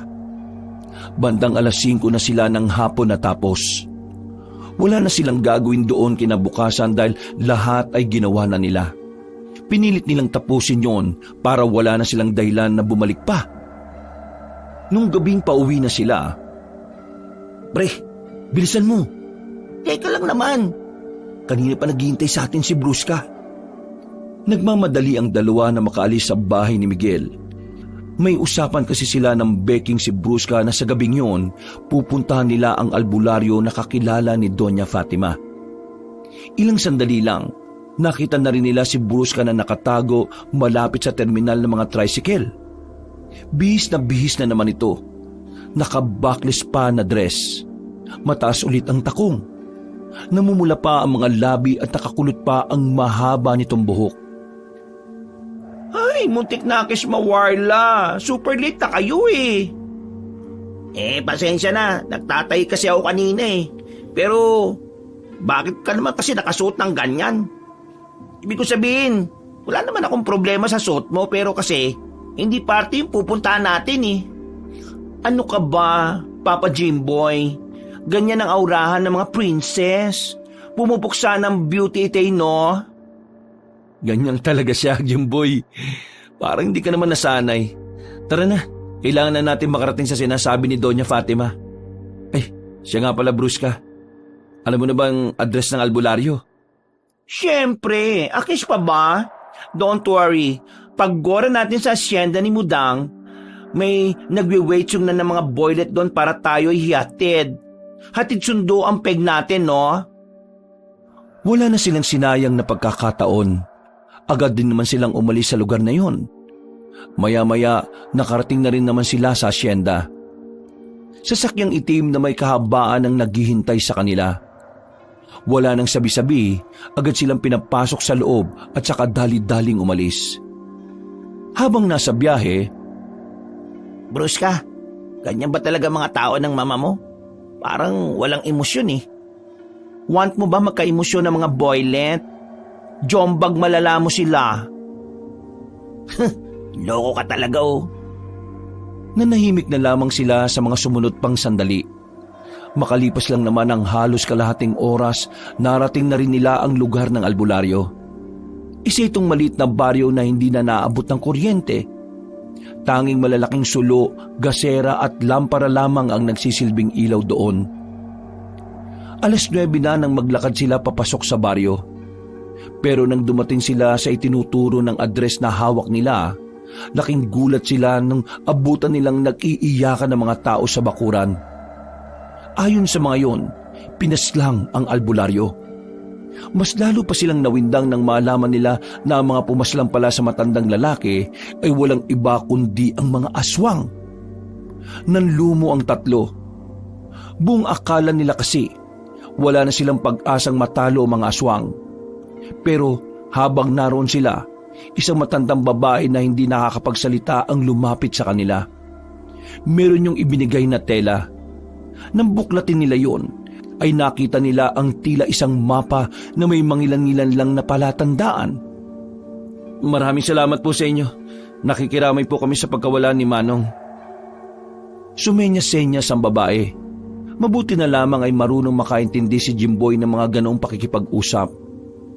Ang sabi niya, puntahan daw natin ang mga nakalagay sa mapa. Yan daw ang magiging sagot para makuha daw natin yung espada na magagamit sa pagpatay sa mga aswang.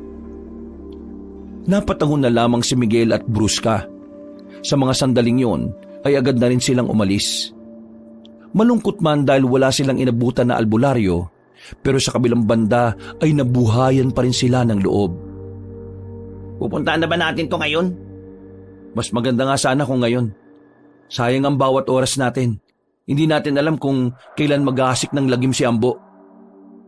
Ako? Gora ko anytime, anywhere. O sige, sama na rin ako. Don't you worry mga boylet. Gugora din naman sa atin ang mga tau-tauhan ni Modang, no? Bawat segundo ay mahalaga sa kanila. Kaya kahit na alanganing oras na rin, hindi na rin nila sinayang ang pagkakataon. Kahit na papaano ay kampante naman sila na nasa ligtas silang kalagayan. May mga dalang armas din kasi ang mga tauhan ni Doña Fatima na kanilang kasama. Nagdaan ang halos kalahating oras. Narating na nila ang sinasabing ilog sa mapa. Nasa gilid lang din naman kasi yun ang daan. At ayon sa mapa, merong tulay roon na pwede nilang tawiran. Pagtingin nila sa kaliwang banda, nakita nila ang isang tulay na mukhang luma na. Doon tayo akyat. Mukhang marupok na yung tulay na yan. Kaya nga ang gagawin natin, isa-isa lang muna ang tatawid ha. Mas maganda siguro kung mauna tayo. Ako na ang unang tatawid. Ay, bonggang Violet na ite. Very brave. Kapag natigok, very dead ka rin dyan. Biglang umihip ng malakas ang hangin. Malakas ang agos ng ilog kaya kinailangan talaga nilang umakyat ng tulay. Pagdating nila roon, malakas na hangin din ang sumalubong sa kanila. Para bang merong pumipigil sa kanila na makatawid doon. Pero kahit na ganon, hindi yun naging hadlang para sa kanila. Ang tanging iniisip nila ay kailangan nilang makuha ang espadang sinasabi sa mapa. Kagaya ng kanilang napag-usapan, nauna ngang tumawid si Jimboy. Hindi pa man ito nakakalayo, nakikita na nilang gumigewang-gewang na ang tulay. Yun ay dahil sa lakas ng hangin at sa pagiging magaan din ng tulay. Pre, ayos ka lang ba dyan? Sumenyas lang ng thumbs up ang lalaki bilang tugon. Pero aminado si Miguel na maging siya ay kinakabahan din para sa kapakanan ng kanyang kaibigan. Tahimik siyang nagdadasal na sana ligtas na makarating sa dulo si Jimboy. At maya-maya pa, nakahinga na rin siya ng maluwag na makitang nakatawid ng maayos ang binata. Diyos ko, buti naman. O sige, ako nang... Wait! Bakit? Want kong mauna, kaso scared ako eh. O sige, ikaw na mauna. Pero tanggalin mo muna yung suot mong may takong. Baka ikaw pa yung kauna-unahang malaglag kapag hindi mo hinubad yan. Ang worried nga, Akesh. Baka mamaya, bigla majulog ako. Ayoko pa mategi. Ayoko pang madela, no? Insan, kailangan mong tatagan ng kalooban mo. Kailangan mo makatawid sa dulo. Pero kung natatakot ka, edi ako na muna mauna. Gusto ko nga mauna eh. Alam mo, parang sa buhay lang yan eh. Kapag meron tayong agam-agam sa sarili natin, wag na natin gawing kaagad. Huwag tayong magmadali. Kailangan natin maging malinaw ang kaisipan natin. Kung natatakot ka na baka magkamali ka, di pag-isipan mo mabuti. Pagnilayan. May mga pagkakataon sa buhay natin na hindi natin kailangan makipag-unahan. Ika nga nila, hindi naman talaga karera ang buhay eh. Hindi mo kailangan makipag-unahan. Ang mahalaga, marating mo rin kung ano yung narating ng iba. Kagaya ngayon, kung hindi mo pa kaya, paunahin mo muna yung iba. Gawin mong inspirasyon yung mga taong nauna sa'yo sa kung ano man ang gusto mong maabot. Tinapik-tapik pa ni Miguel ang kanyang pinsan sa balikat. Gumilid na rin si Brusca. Hinanda naman ni Miguel ang kanyang sarili at nagsimula na rin siyang tumawid. Gumigewang ang tulay. Lumalakas pa ang hangin. Pero nanatiling matatag ang lalaking si Miguel. Nakahawak lang siya sa lubid. Maigpit ang pagkapit niya. Kagaya ng kung papaano siya kumapit sa mga kaunting pag-asa na meron siya sa buhay. Halos 2 minuto lang ang nakalipas, nakarating na rin siya sa dulo. Kasama ni Jimboy. Galing mo pre, mas mabilis ka pa sa akin ah. Paano, napag-aralan ko kung paano yung ginawa mo, di mas napag-usayan ko na. Ang inaalala ko, si Brusca. Akala ko ba kanina kaya niya? Kaya naman niya. Ang kaso, bigla na lang siyang nagduda sa sarili niya. Natatakot siya na baka malaglag siya. Ay, pambira naman kasi. Bakit kasi ang taas ng takong? Sinabihan ko nga na hubarin na muna niya. Isa-isang tumawid ang iba pa nilang kasamahan. Hindi nagtagal, si Brusca na lamang ang natitirang nasa kabilang banda. Natatakot itong tumawid kahit hinubad na nito ang suot na mahabang takong. Lalong lumakas ang ihip ng hangin. Brusca! Malakas ka! Matapang ka! Lahat kakayanin mong gawin basta magtiwala ka lang sa sarili mo na kaya mo! Isang mahabang katahimikan ang namayani. Maya-maya lang, nakita na lamang nilang marahan ng humakbang si Brusca sa maliit at marupok na daan na tulay. Yan! Ganyan nga! Sige! Sa pagpupursige at pagsusumikap ni Brusca, makalipas lang ang halos 7 minuto, nakarating na rin siya ng ligtas. Kumembot pa ang bakla at saka nag-iwan ng kataga. Brusca, 22 years old, pambato ng San Guillermo, na naniniwala sa kasabihan na ang buhay ay hindi karera, lalo na kung walang kabayo. And I thank you! Loko-loko talaga to. Pinakaba mo naman kami.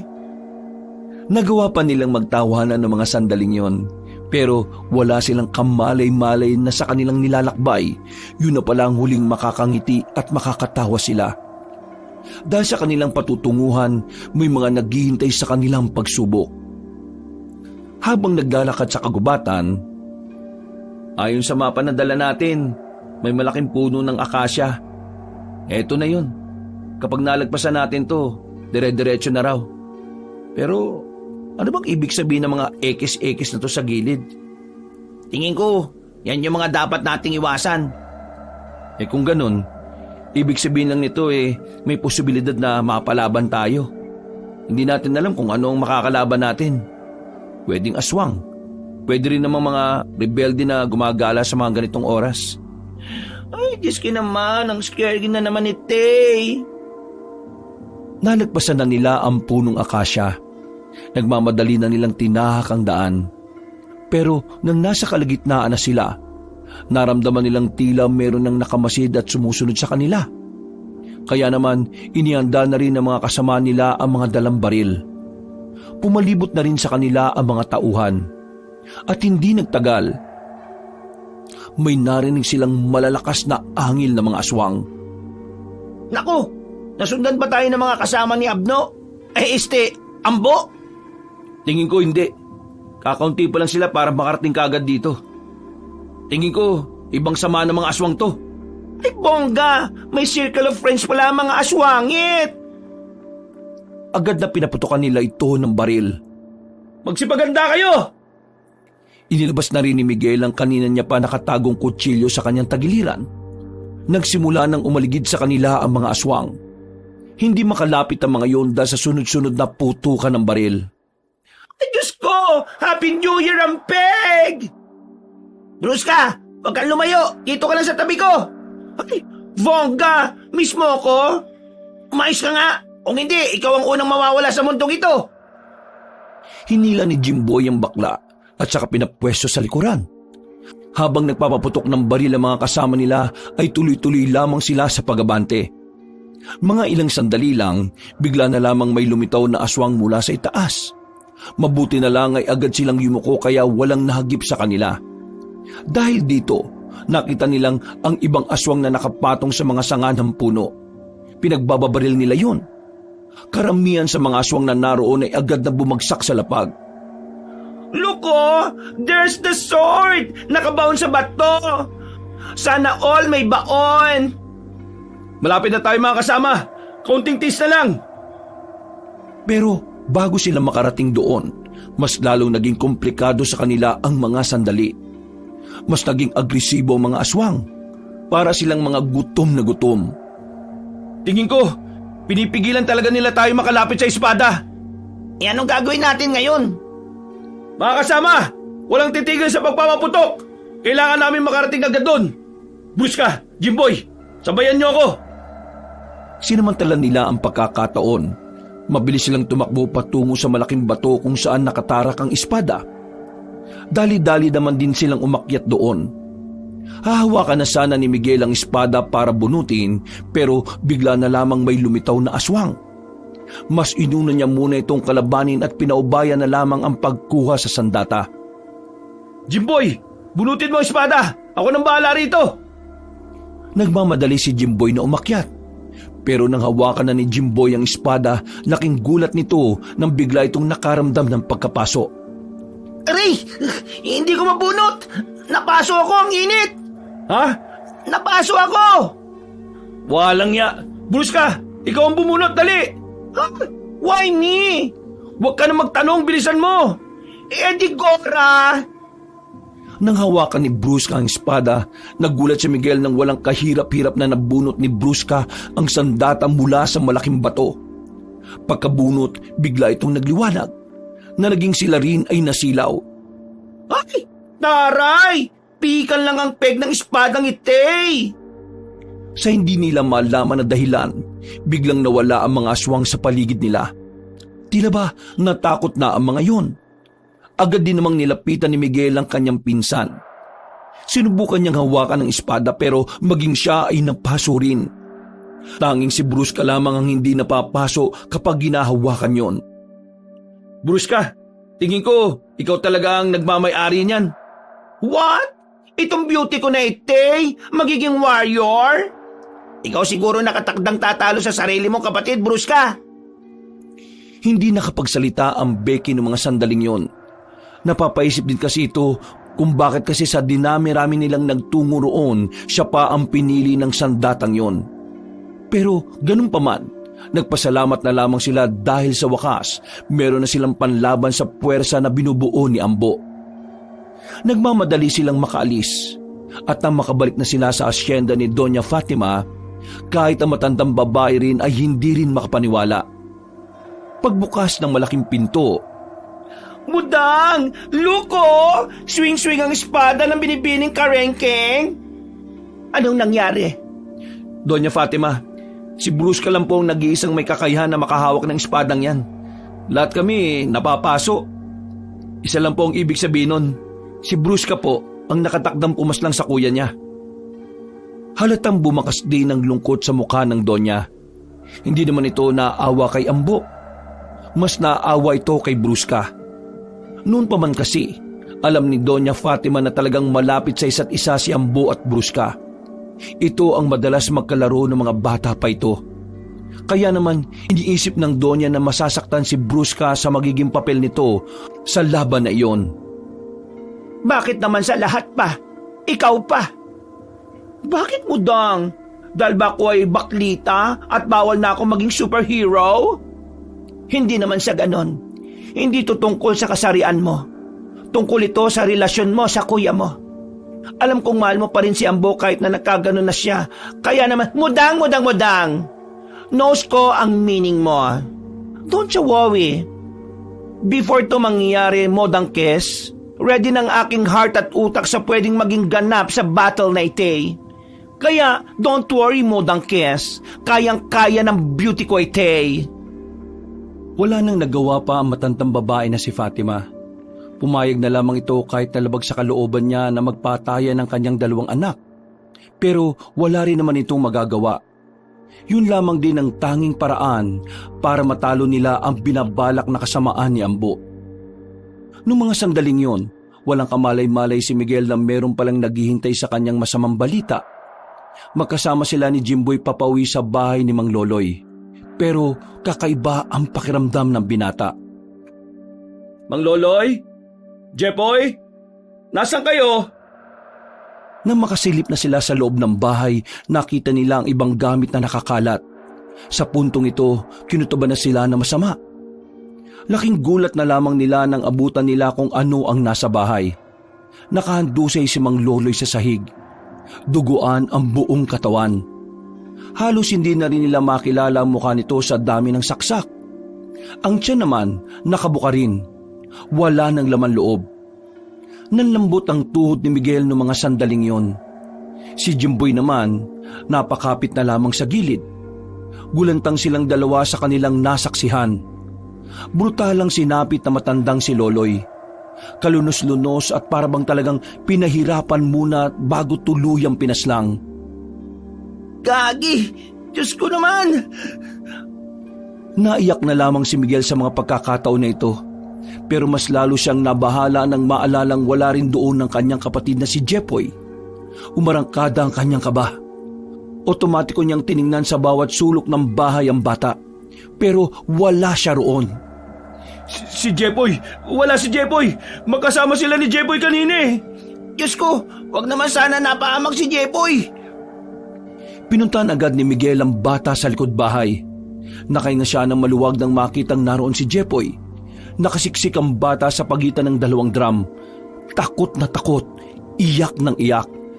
Nanginginig pa ito nang lumapit sa binata. Kuya, si Mang Loloy, pinatay po siya ng mga aswang. Nakita ko po si Kuya Ambo, kasama po nila. Pinatay nila si Lolo Loloy. Pinatay nila. Tana, narito na si Kuya. Hindi ka nila malalapitan. Huwag ka mag-alala, Jepoy. Ipagiganti natin si Mang Loloy. Nung gabing yun, tinawag na lamang nila Miguel ang mga pulis. Pinaliwanagan nila kung ano ang nangyari.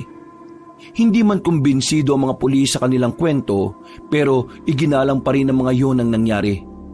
Kinuha ang bangkay na matanda at inaasang kinabukasan na ito may babalik. Hindi naman na makontak nila Miguel ang pamilya ni Mang Loloy. Kaya sila na lang ang nagdesisyon na ipakremate na lamang ang matanda. Hinagpis at puot ang nararamdaman ni Miguel. Mas lalo pa siyang nagalit nang malaman niya na namatay ang matanda para protektahan ang kanyang kapatid. Nung hapong yon, Mang Loloy, huwag kayong mag-alala. Gagawa na kami ng paraan para mapuksa ang mga gumawa nito sa iyo. Gagawin namin ang lahat para makamit mo ang hustisya na para sa iyo. Inilapag ni Miguel ang maliit na banga sa harapan ng altar. Napangiti na lamang siya ng pilit. Pero sobrang nalulungkot siya sa nangyari. Kahit na hindi naman nila kaano-ano ang matanda, parang itinuring na rin nila itong ama. Ano nang gagawin natin ngayon? Saan na natin iiwan ang kapatid mo, pre? Yun nga ang hindi ko rin alam eh. Hindi naman kami pwedeng bumalik sa bahay. Alam mo naman na kahit na anong oras, pwede kaming guluhin ni Amburon. Don't you worry! To rescue ang baklang singtamis ng Banana Q!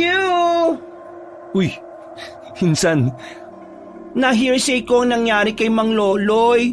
Angry match ako now kay Ambo. Knows ko na siya ang may doings ni Tay. anong balak natin gawin ngayon, Insan?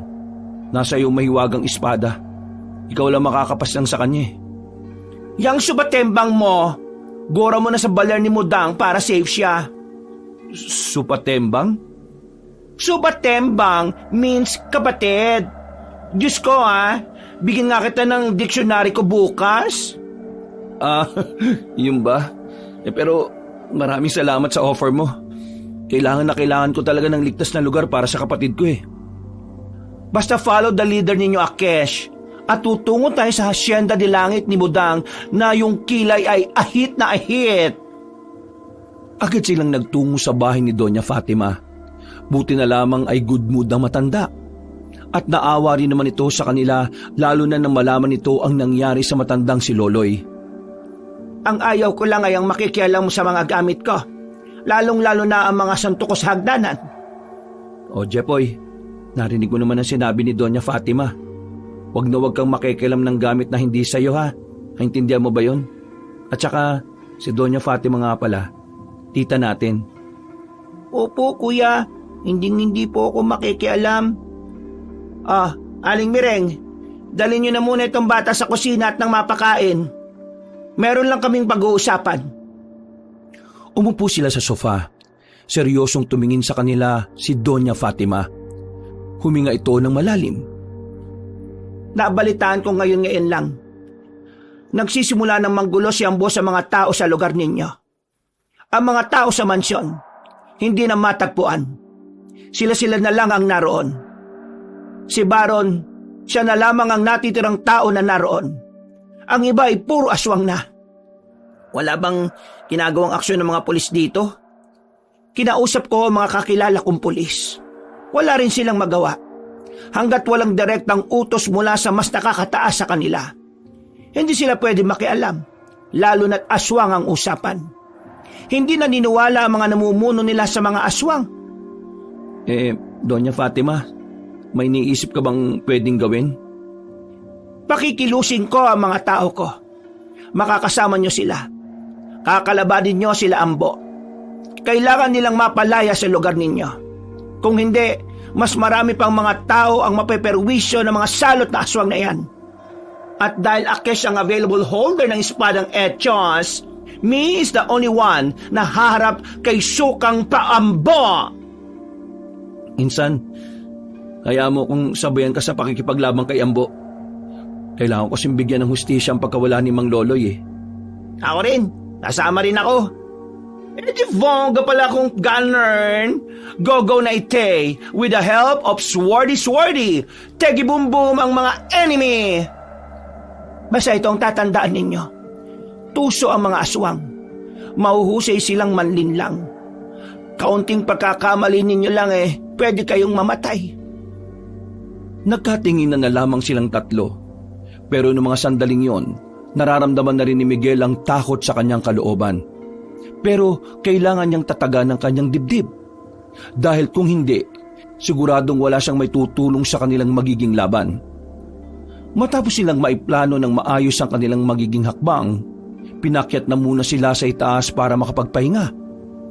Doon na sila pinatuloy ni Doña Fatima. Maganda ang silid at malambot ang higaan. Nauna nang makatulog ang batang si Jepoy, habang si Miguel at Jimboy naman mailap para sa kanila ang antok. Hindi sila mapakali sa sahig. Tingin mo pre, ano kaya mangyayari? Kasama naman natin yung mga tao ni Doña Fatima eh. Tingin ko, kakayanin naman natin siguro yun. Kailangan natin kayanin pre. Kung hindi, pare-pareho tayong maapektuhan sa kahayupan nila.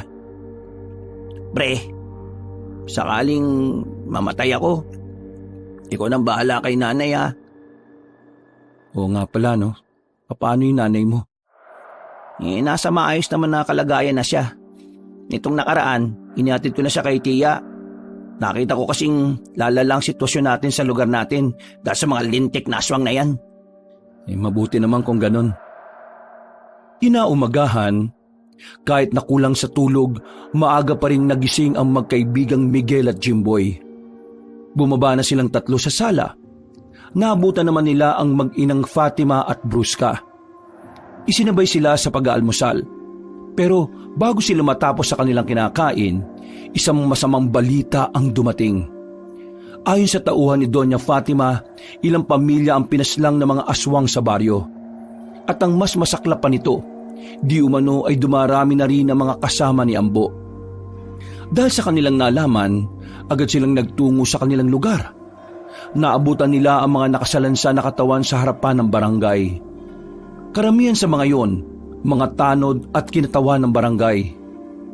Sa ibang sityo naman, nagkaroon din ng mga nakabalandrang katawan ng mga tao sa bawat bakuran. Nagtindigan ng mga balahibo ni Miguel noong mga sandaling yon. Nararamdaman na nila ang bagsik ng mga aswang. Talamak na talaga pre. Mukhang di na sila basta-basta mapipigilan ng kung sino lang. Tingin ko, kailangan na talaga natin gumawa ng akbang. Mga wala silang puso, mga wala silang awa. Matapos ang sandaling yun ay agad silang bumalik sa mansyon ni Doña Fatima. Inihanda na rin ng Doña ang kanyang mga tao, maging ang mga armas din na kanilang gagamitin. Naging mabilis ang paglipas ng oras. Sumapit na ang gabi. Ang mga sandaling kailangan nilang harapin ang mga kampon ng kadiliman. Sa mahabang katahimikan ng gabi, nasa kalsada na sila habang tinatahak ang daan patungong baryo. Kakaunting lakad na lang ay mararating na rin nila ang lugar. Handang-handa na ang kanilang kalooban. Si Miguel, tanga ng isang mahabang katana, habang si Jimboy naman ay merong daladalang itak na kinakalawang pa. Si Brusca naman, nakasukbit sa likuran ang mahiwagang espada. Hindi na ito nakasuot ng high heels, pero pulang-pula ang labi at makapal naman ang makeup nito. At tila ba sa mga sandaling ito, ang binabae ang pinakamatapang sa kanilang lahat. Stop! Gora tayo sa harapan ng baler namin. Bago tayo magwarlahan, we try to talk to Sukampa Ambo. Kung doon siya mag-listen sa Akesh, edi go! Todo na to! Natawa na lamang ibang mga kasama nila sa sinabi ni Brusca. Pero ang mga tawang yon ay nawala kalauna nang matanong na rin nila ang mansyon ni Don Baron. Wala silang sinayang na sandali. Agad silang lumapit doon. Pumasok sila sa bakuran.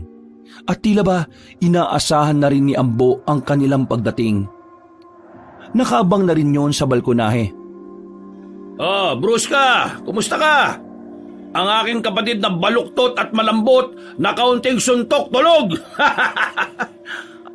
Kumusta rin ang subatembang kong mukhang tuko? Bongga ang friends mo ha? Same-same kayo ng mga pes. Actually, may kamukha ka. At sino naman ang kamukha ko? Well, mukha kang siyunga. Sige lang bakla. Itawa mo lang yan. Iyan ang uling beses na tatawa ka. Dahil ngayong gabi, ililibig kita kasama ng mga makeup mo sa mukha. Ay, subatembang ko. Gumora ki Sheer para mag-talk show sa'yo for peace. Maybe we can talk about your problem. Kung inaakala mo magiging mabuting tao ko, manigas ka na lang dyan. Hindi mo ba nakikita? Isa na akong aswang. Hindi na ako mapipigilan. Habang tumatagal, sumasarap ang pagiging aswang ko. Masarap ang karne ng tao. Masarap ang laman loob ng tao. Masarap ang buhay ng isang aswang. Matagal ang buhay namin. Hindi ako kagaya nyo na namamatay sa sakit. Okay, yarn ang want mo? Go! Warla ite! Mga bakla! Rat-ratin na natin to! Nagpulasan ng mga aswang sa mansyon. Kahit si Ambo ay bigla na lang ding nagtago. Dahil dito, sinumantala na nila ang pagkakataon na lumusob. Walang nagawa ang mga aswang ng mga oras na yon kundi itago ang kanilang mga sarili. Hindi nagtagal, naangkin kagad nila ang mansyon. Sandali silang tumigil, nakiramdam sa paligid. Pero maya-maya lang, bigla na lamang namatay ang lahat ng ilaw sa paligid. Sa puntong ito, nakakuha na ng tamang pagkakataon ng mga aswang para lumusob. Biglang nagbago ang ihip ng hangin. Naging kalamangan ng mga nilalang ang pagiging madilim ng paligid. Kaya naman marami agad sa mga kasamahan nila ang nadali. Sinubukan naman nilang pumalag. Pero habang tumatagal, nakikita nilang tagilid na sila sa laban na yon.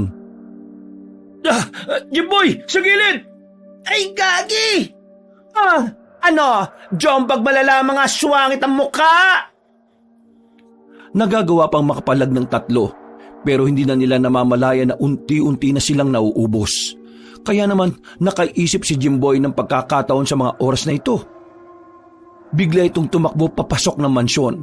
Mabuti na lang ay alam nito kung saan nakalagay ang pinakakuntador ng buong bahay. Pag-angat nito ng kuntador ay nakita na lamang ni Brusca at Miguel ang mga kasama nilang nakahandusay. Nako, wala na mga kasama natin. Tayo na lang 3. Huwag tayo mawala ng pag-asa. Magtiwala tayo sa mga sarili natin. Don't you worry mga boylet. Nandete pa ang swordy ni Beauty. Biglang lumusob ang mga aswang. Balak na silang dumugi ng mga yon. Pero nang itaas ni Brusca ang espada, nagkaroon ng malakas na liwanag. Kapangyarihan ng bading!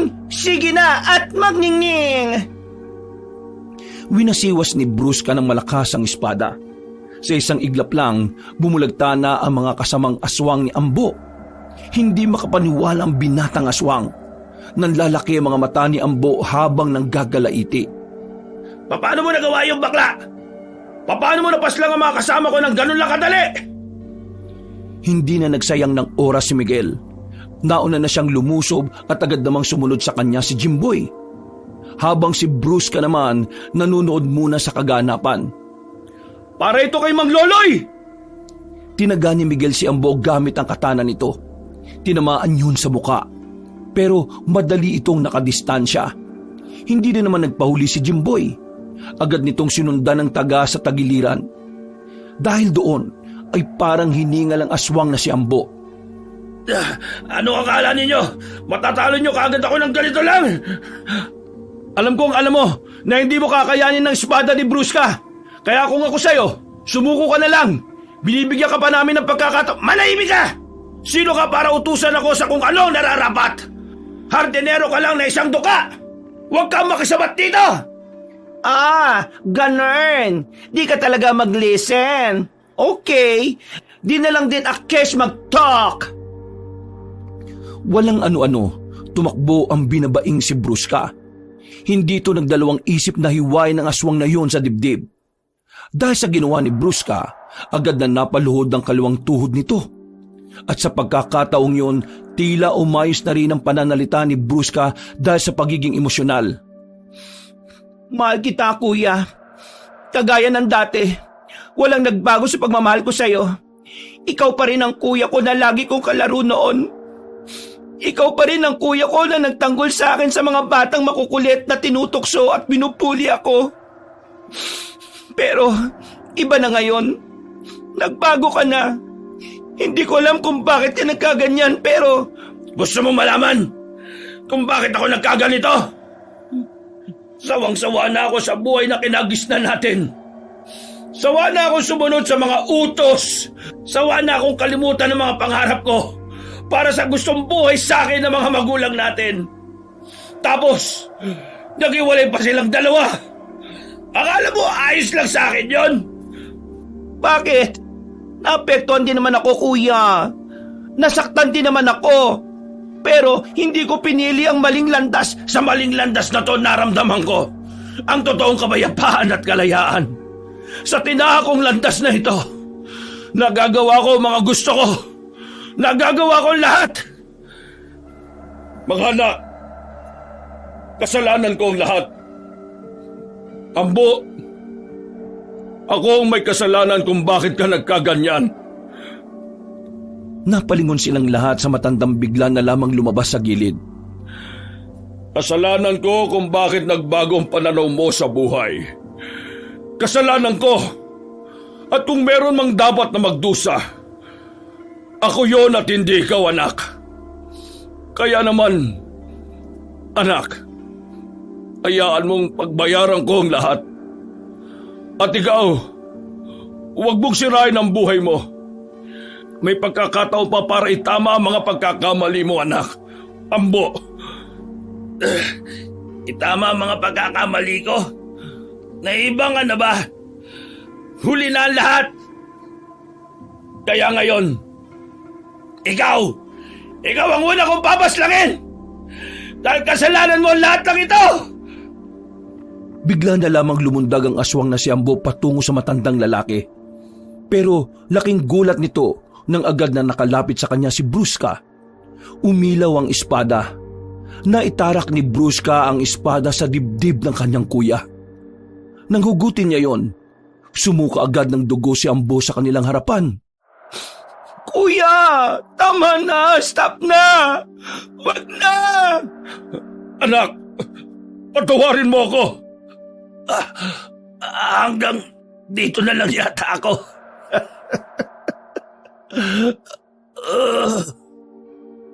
Hindi nagtagal, unti-unti na rin bumagsak ang lalaking si Ambo. Nakita na lamang nila itong unti-unti ring nagiging abo. Yun ay dahil sa kapangyarihan ng meron ng espadang gamit ni Brusca. Kuya, patawarin mo ako. Pero kailangan ko itong gawin eh. Kailangan mo na magpahinga. Hindi ko hahayaan na mas lalo ka pang maging masama sa mata ng karamihan. Kuya,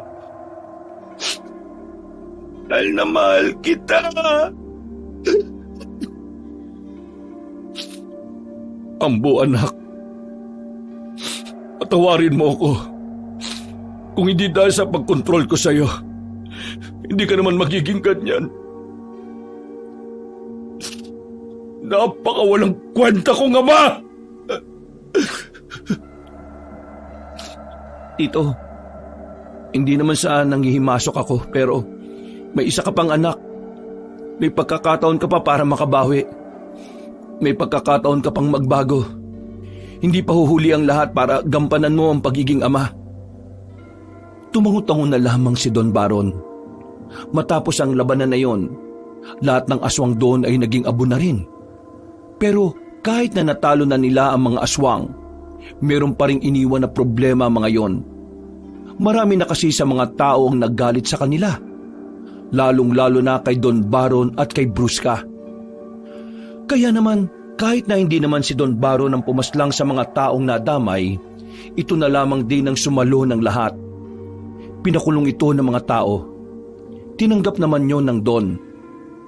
Masaya nitong pagbabayaran hindi lamang ang mga buhay na nawala, maging pati na rin ang mga iligal nitong gawain. Habang hinahatid na sa piitan ng Don, napapabuntong hininga na lamang si Miguel. Hindi niya inakala na hahantong ang lahat sa madugong katapusan. Pero kahit na papaano, nakakahinga na rin siya na maluwag. Dahil sa wakas, wala na ang mga nilalang na nagdudulot ng takot sa mga tao. Nakamit na nila ang kapayapaan. Nung gabing yun, Brusca, pinabilib mo kami sa ginawa mo. Ngayon, wala ka ng dahilan para malitin pa ang sarili mo. Basta lagi mong iisipin, iniligtas mo ang maraming buhay. The best ka.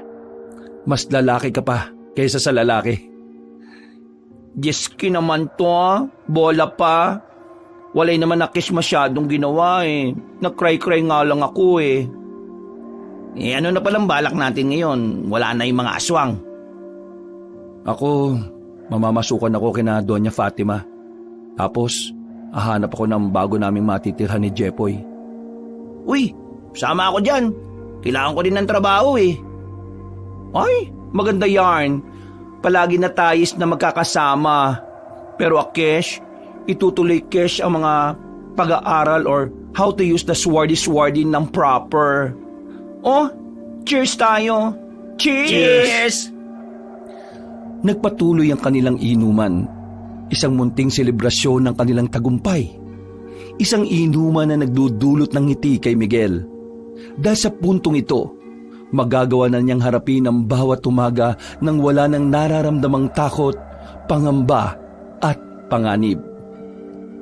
Wakas. Yes, hello mga kabangers, mga kayanggaw, kabanong pole at muli, tayo na naman ay magsa-shoutout sa mga nag-comment dun sa video natin na Sabungerong Konsehal. So random lang po ito, no? Tingnan natin kung sino po ang mapipili nating ma-shoutout. Si Gerald Camado. Hello po at shoutout rin kay Annie Rose Jess.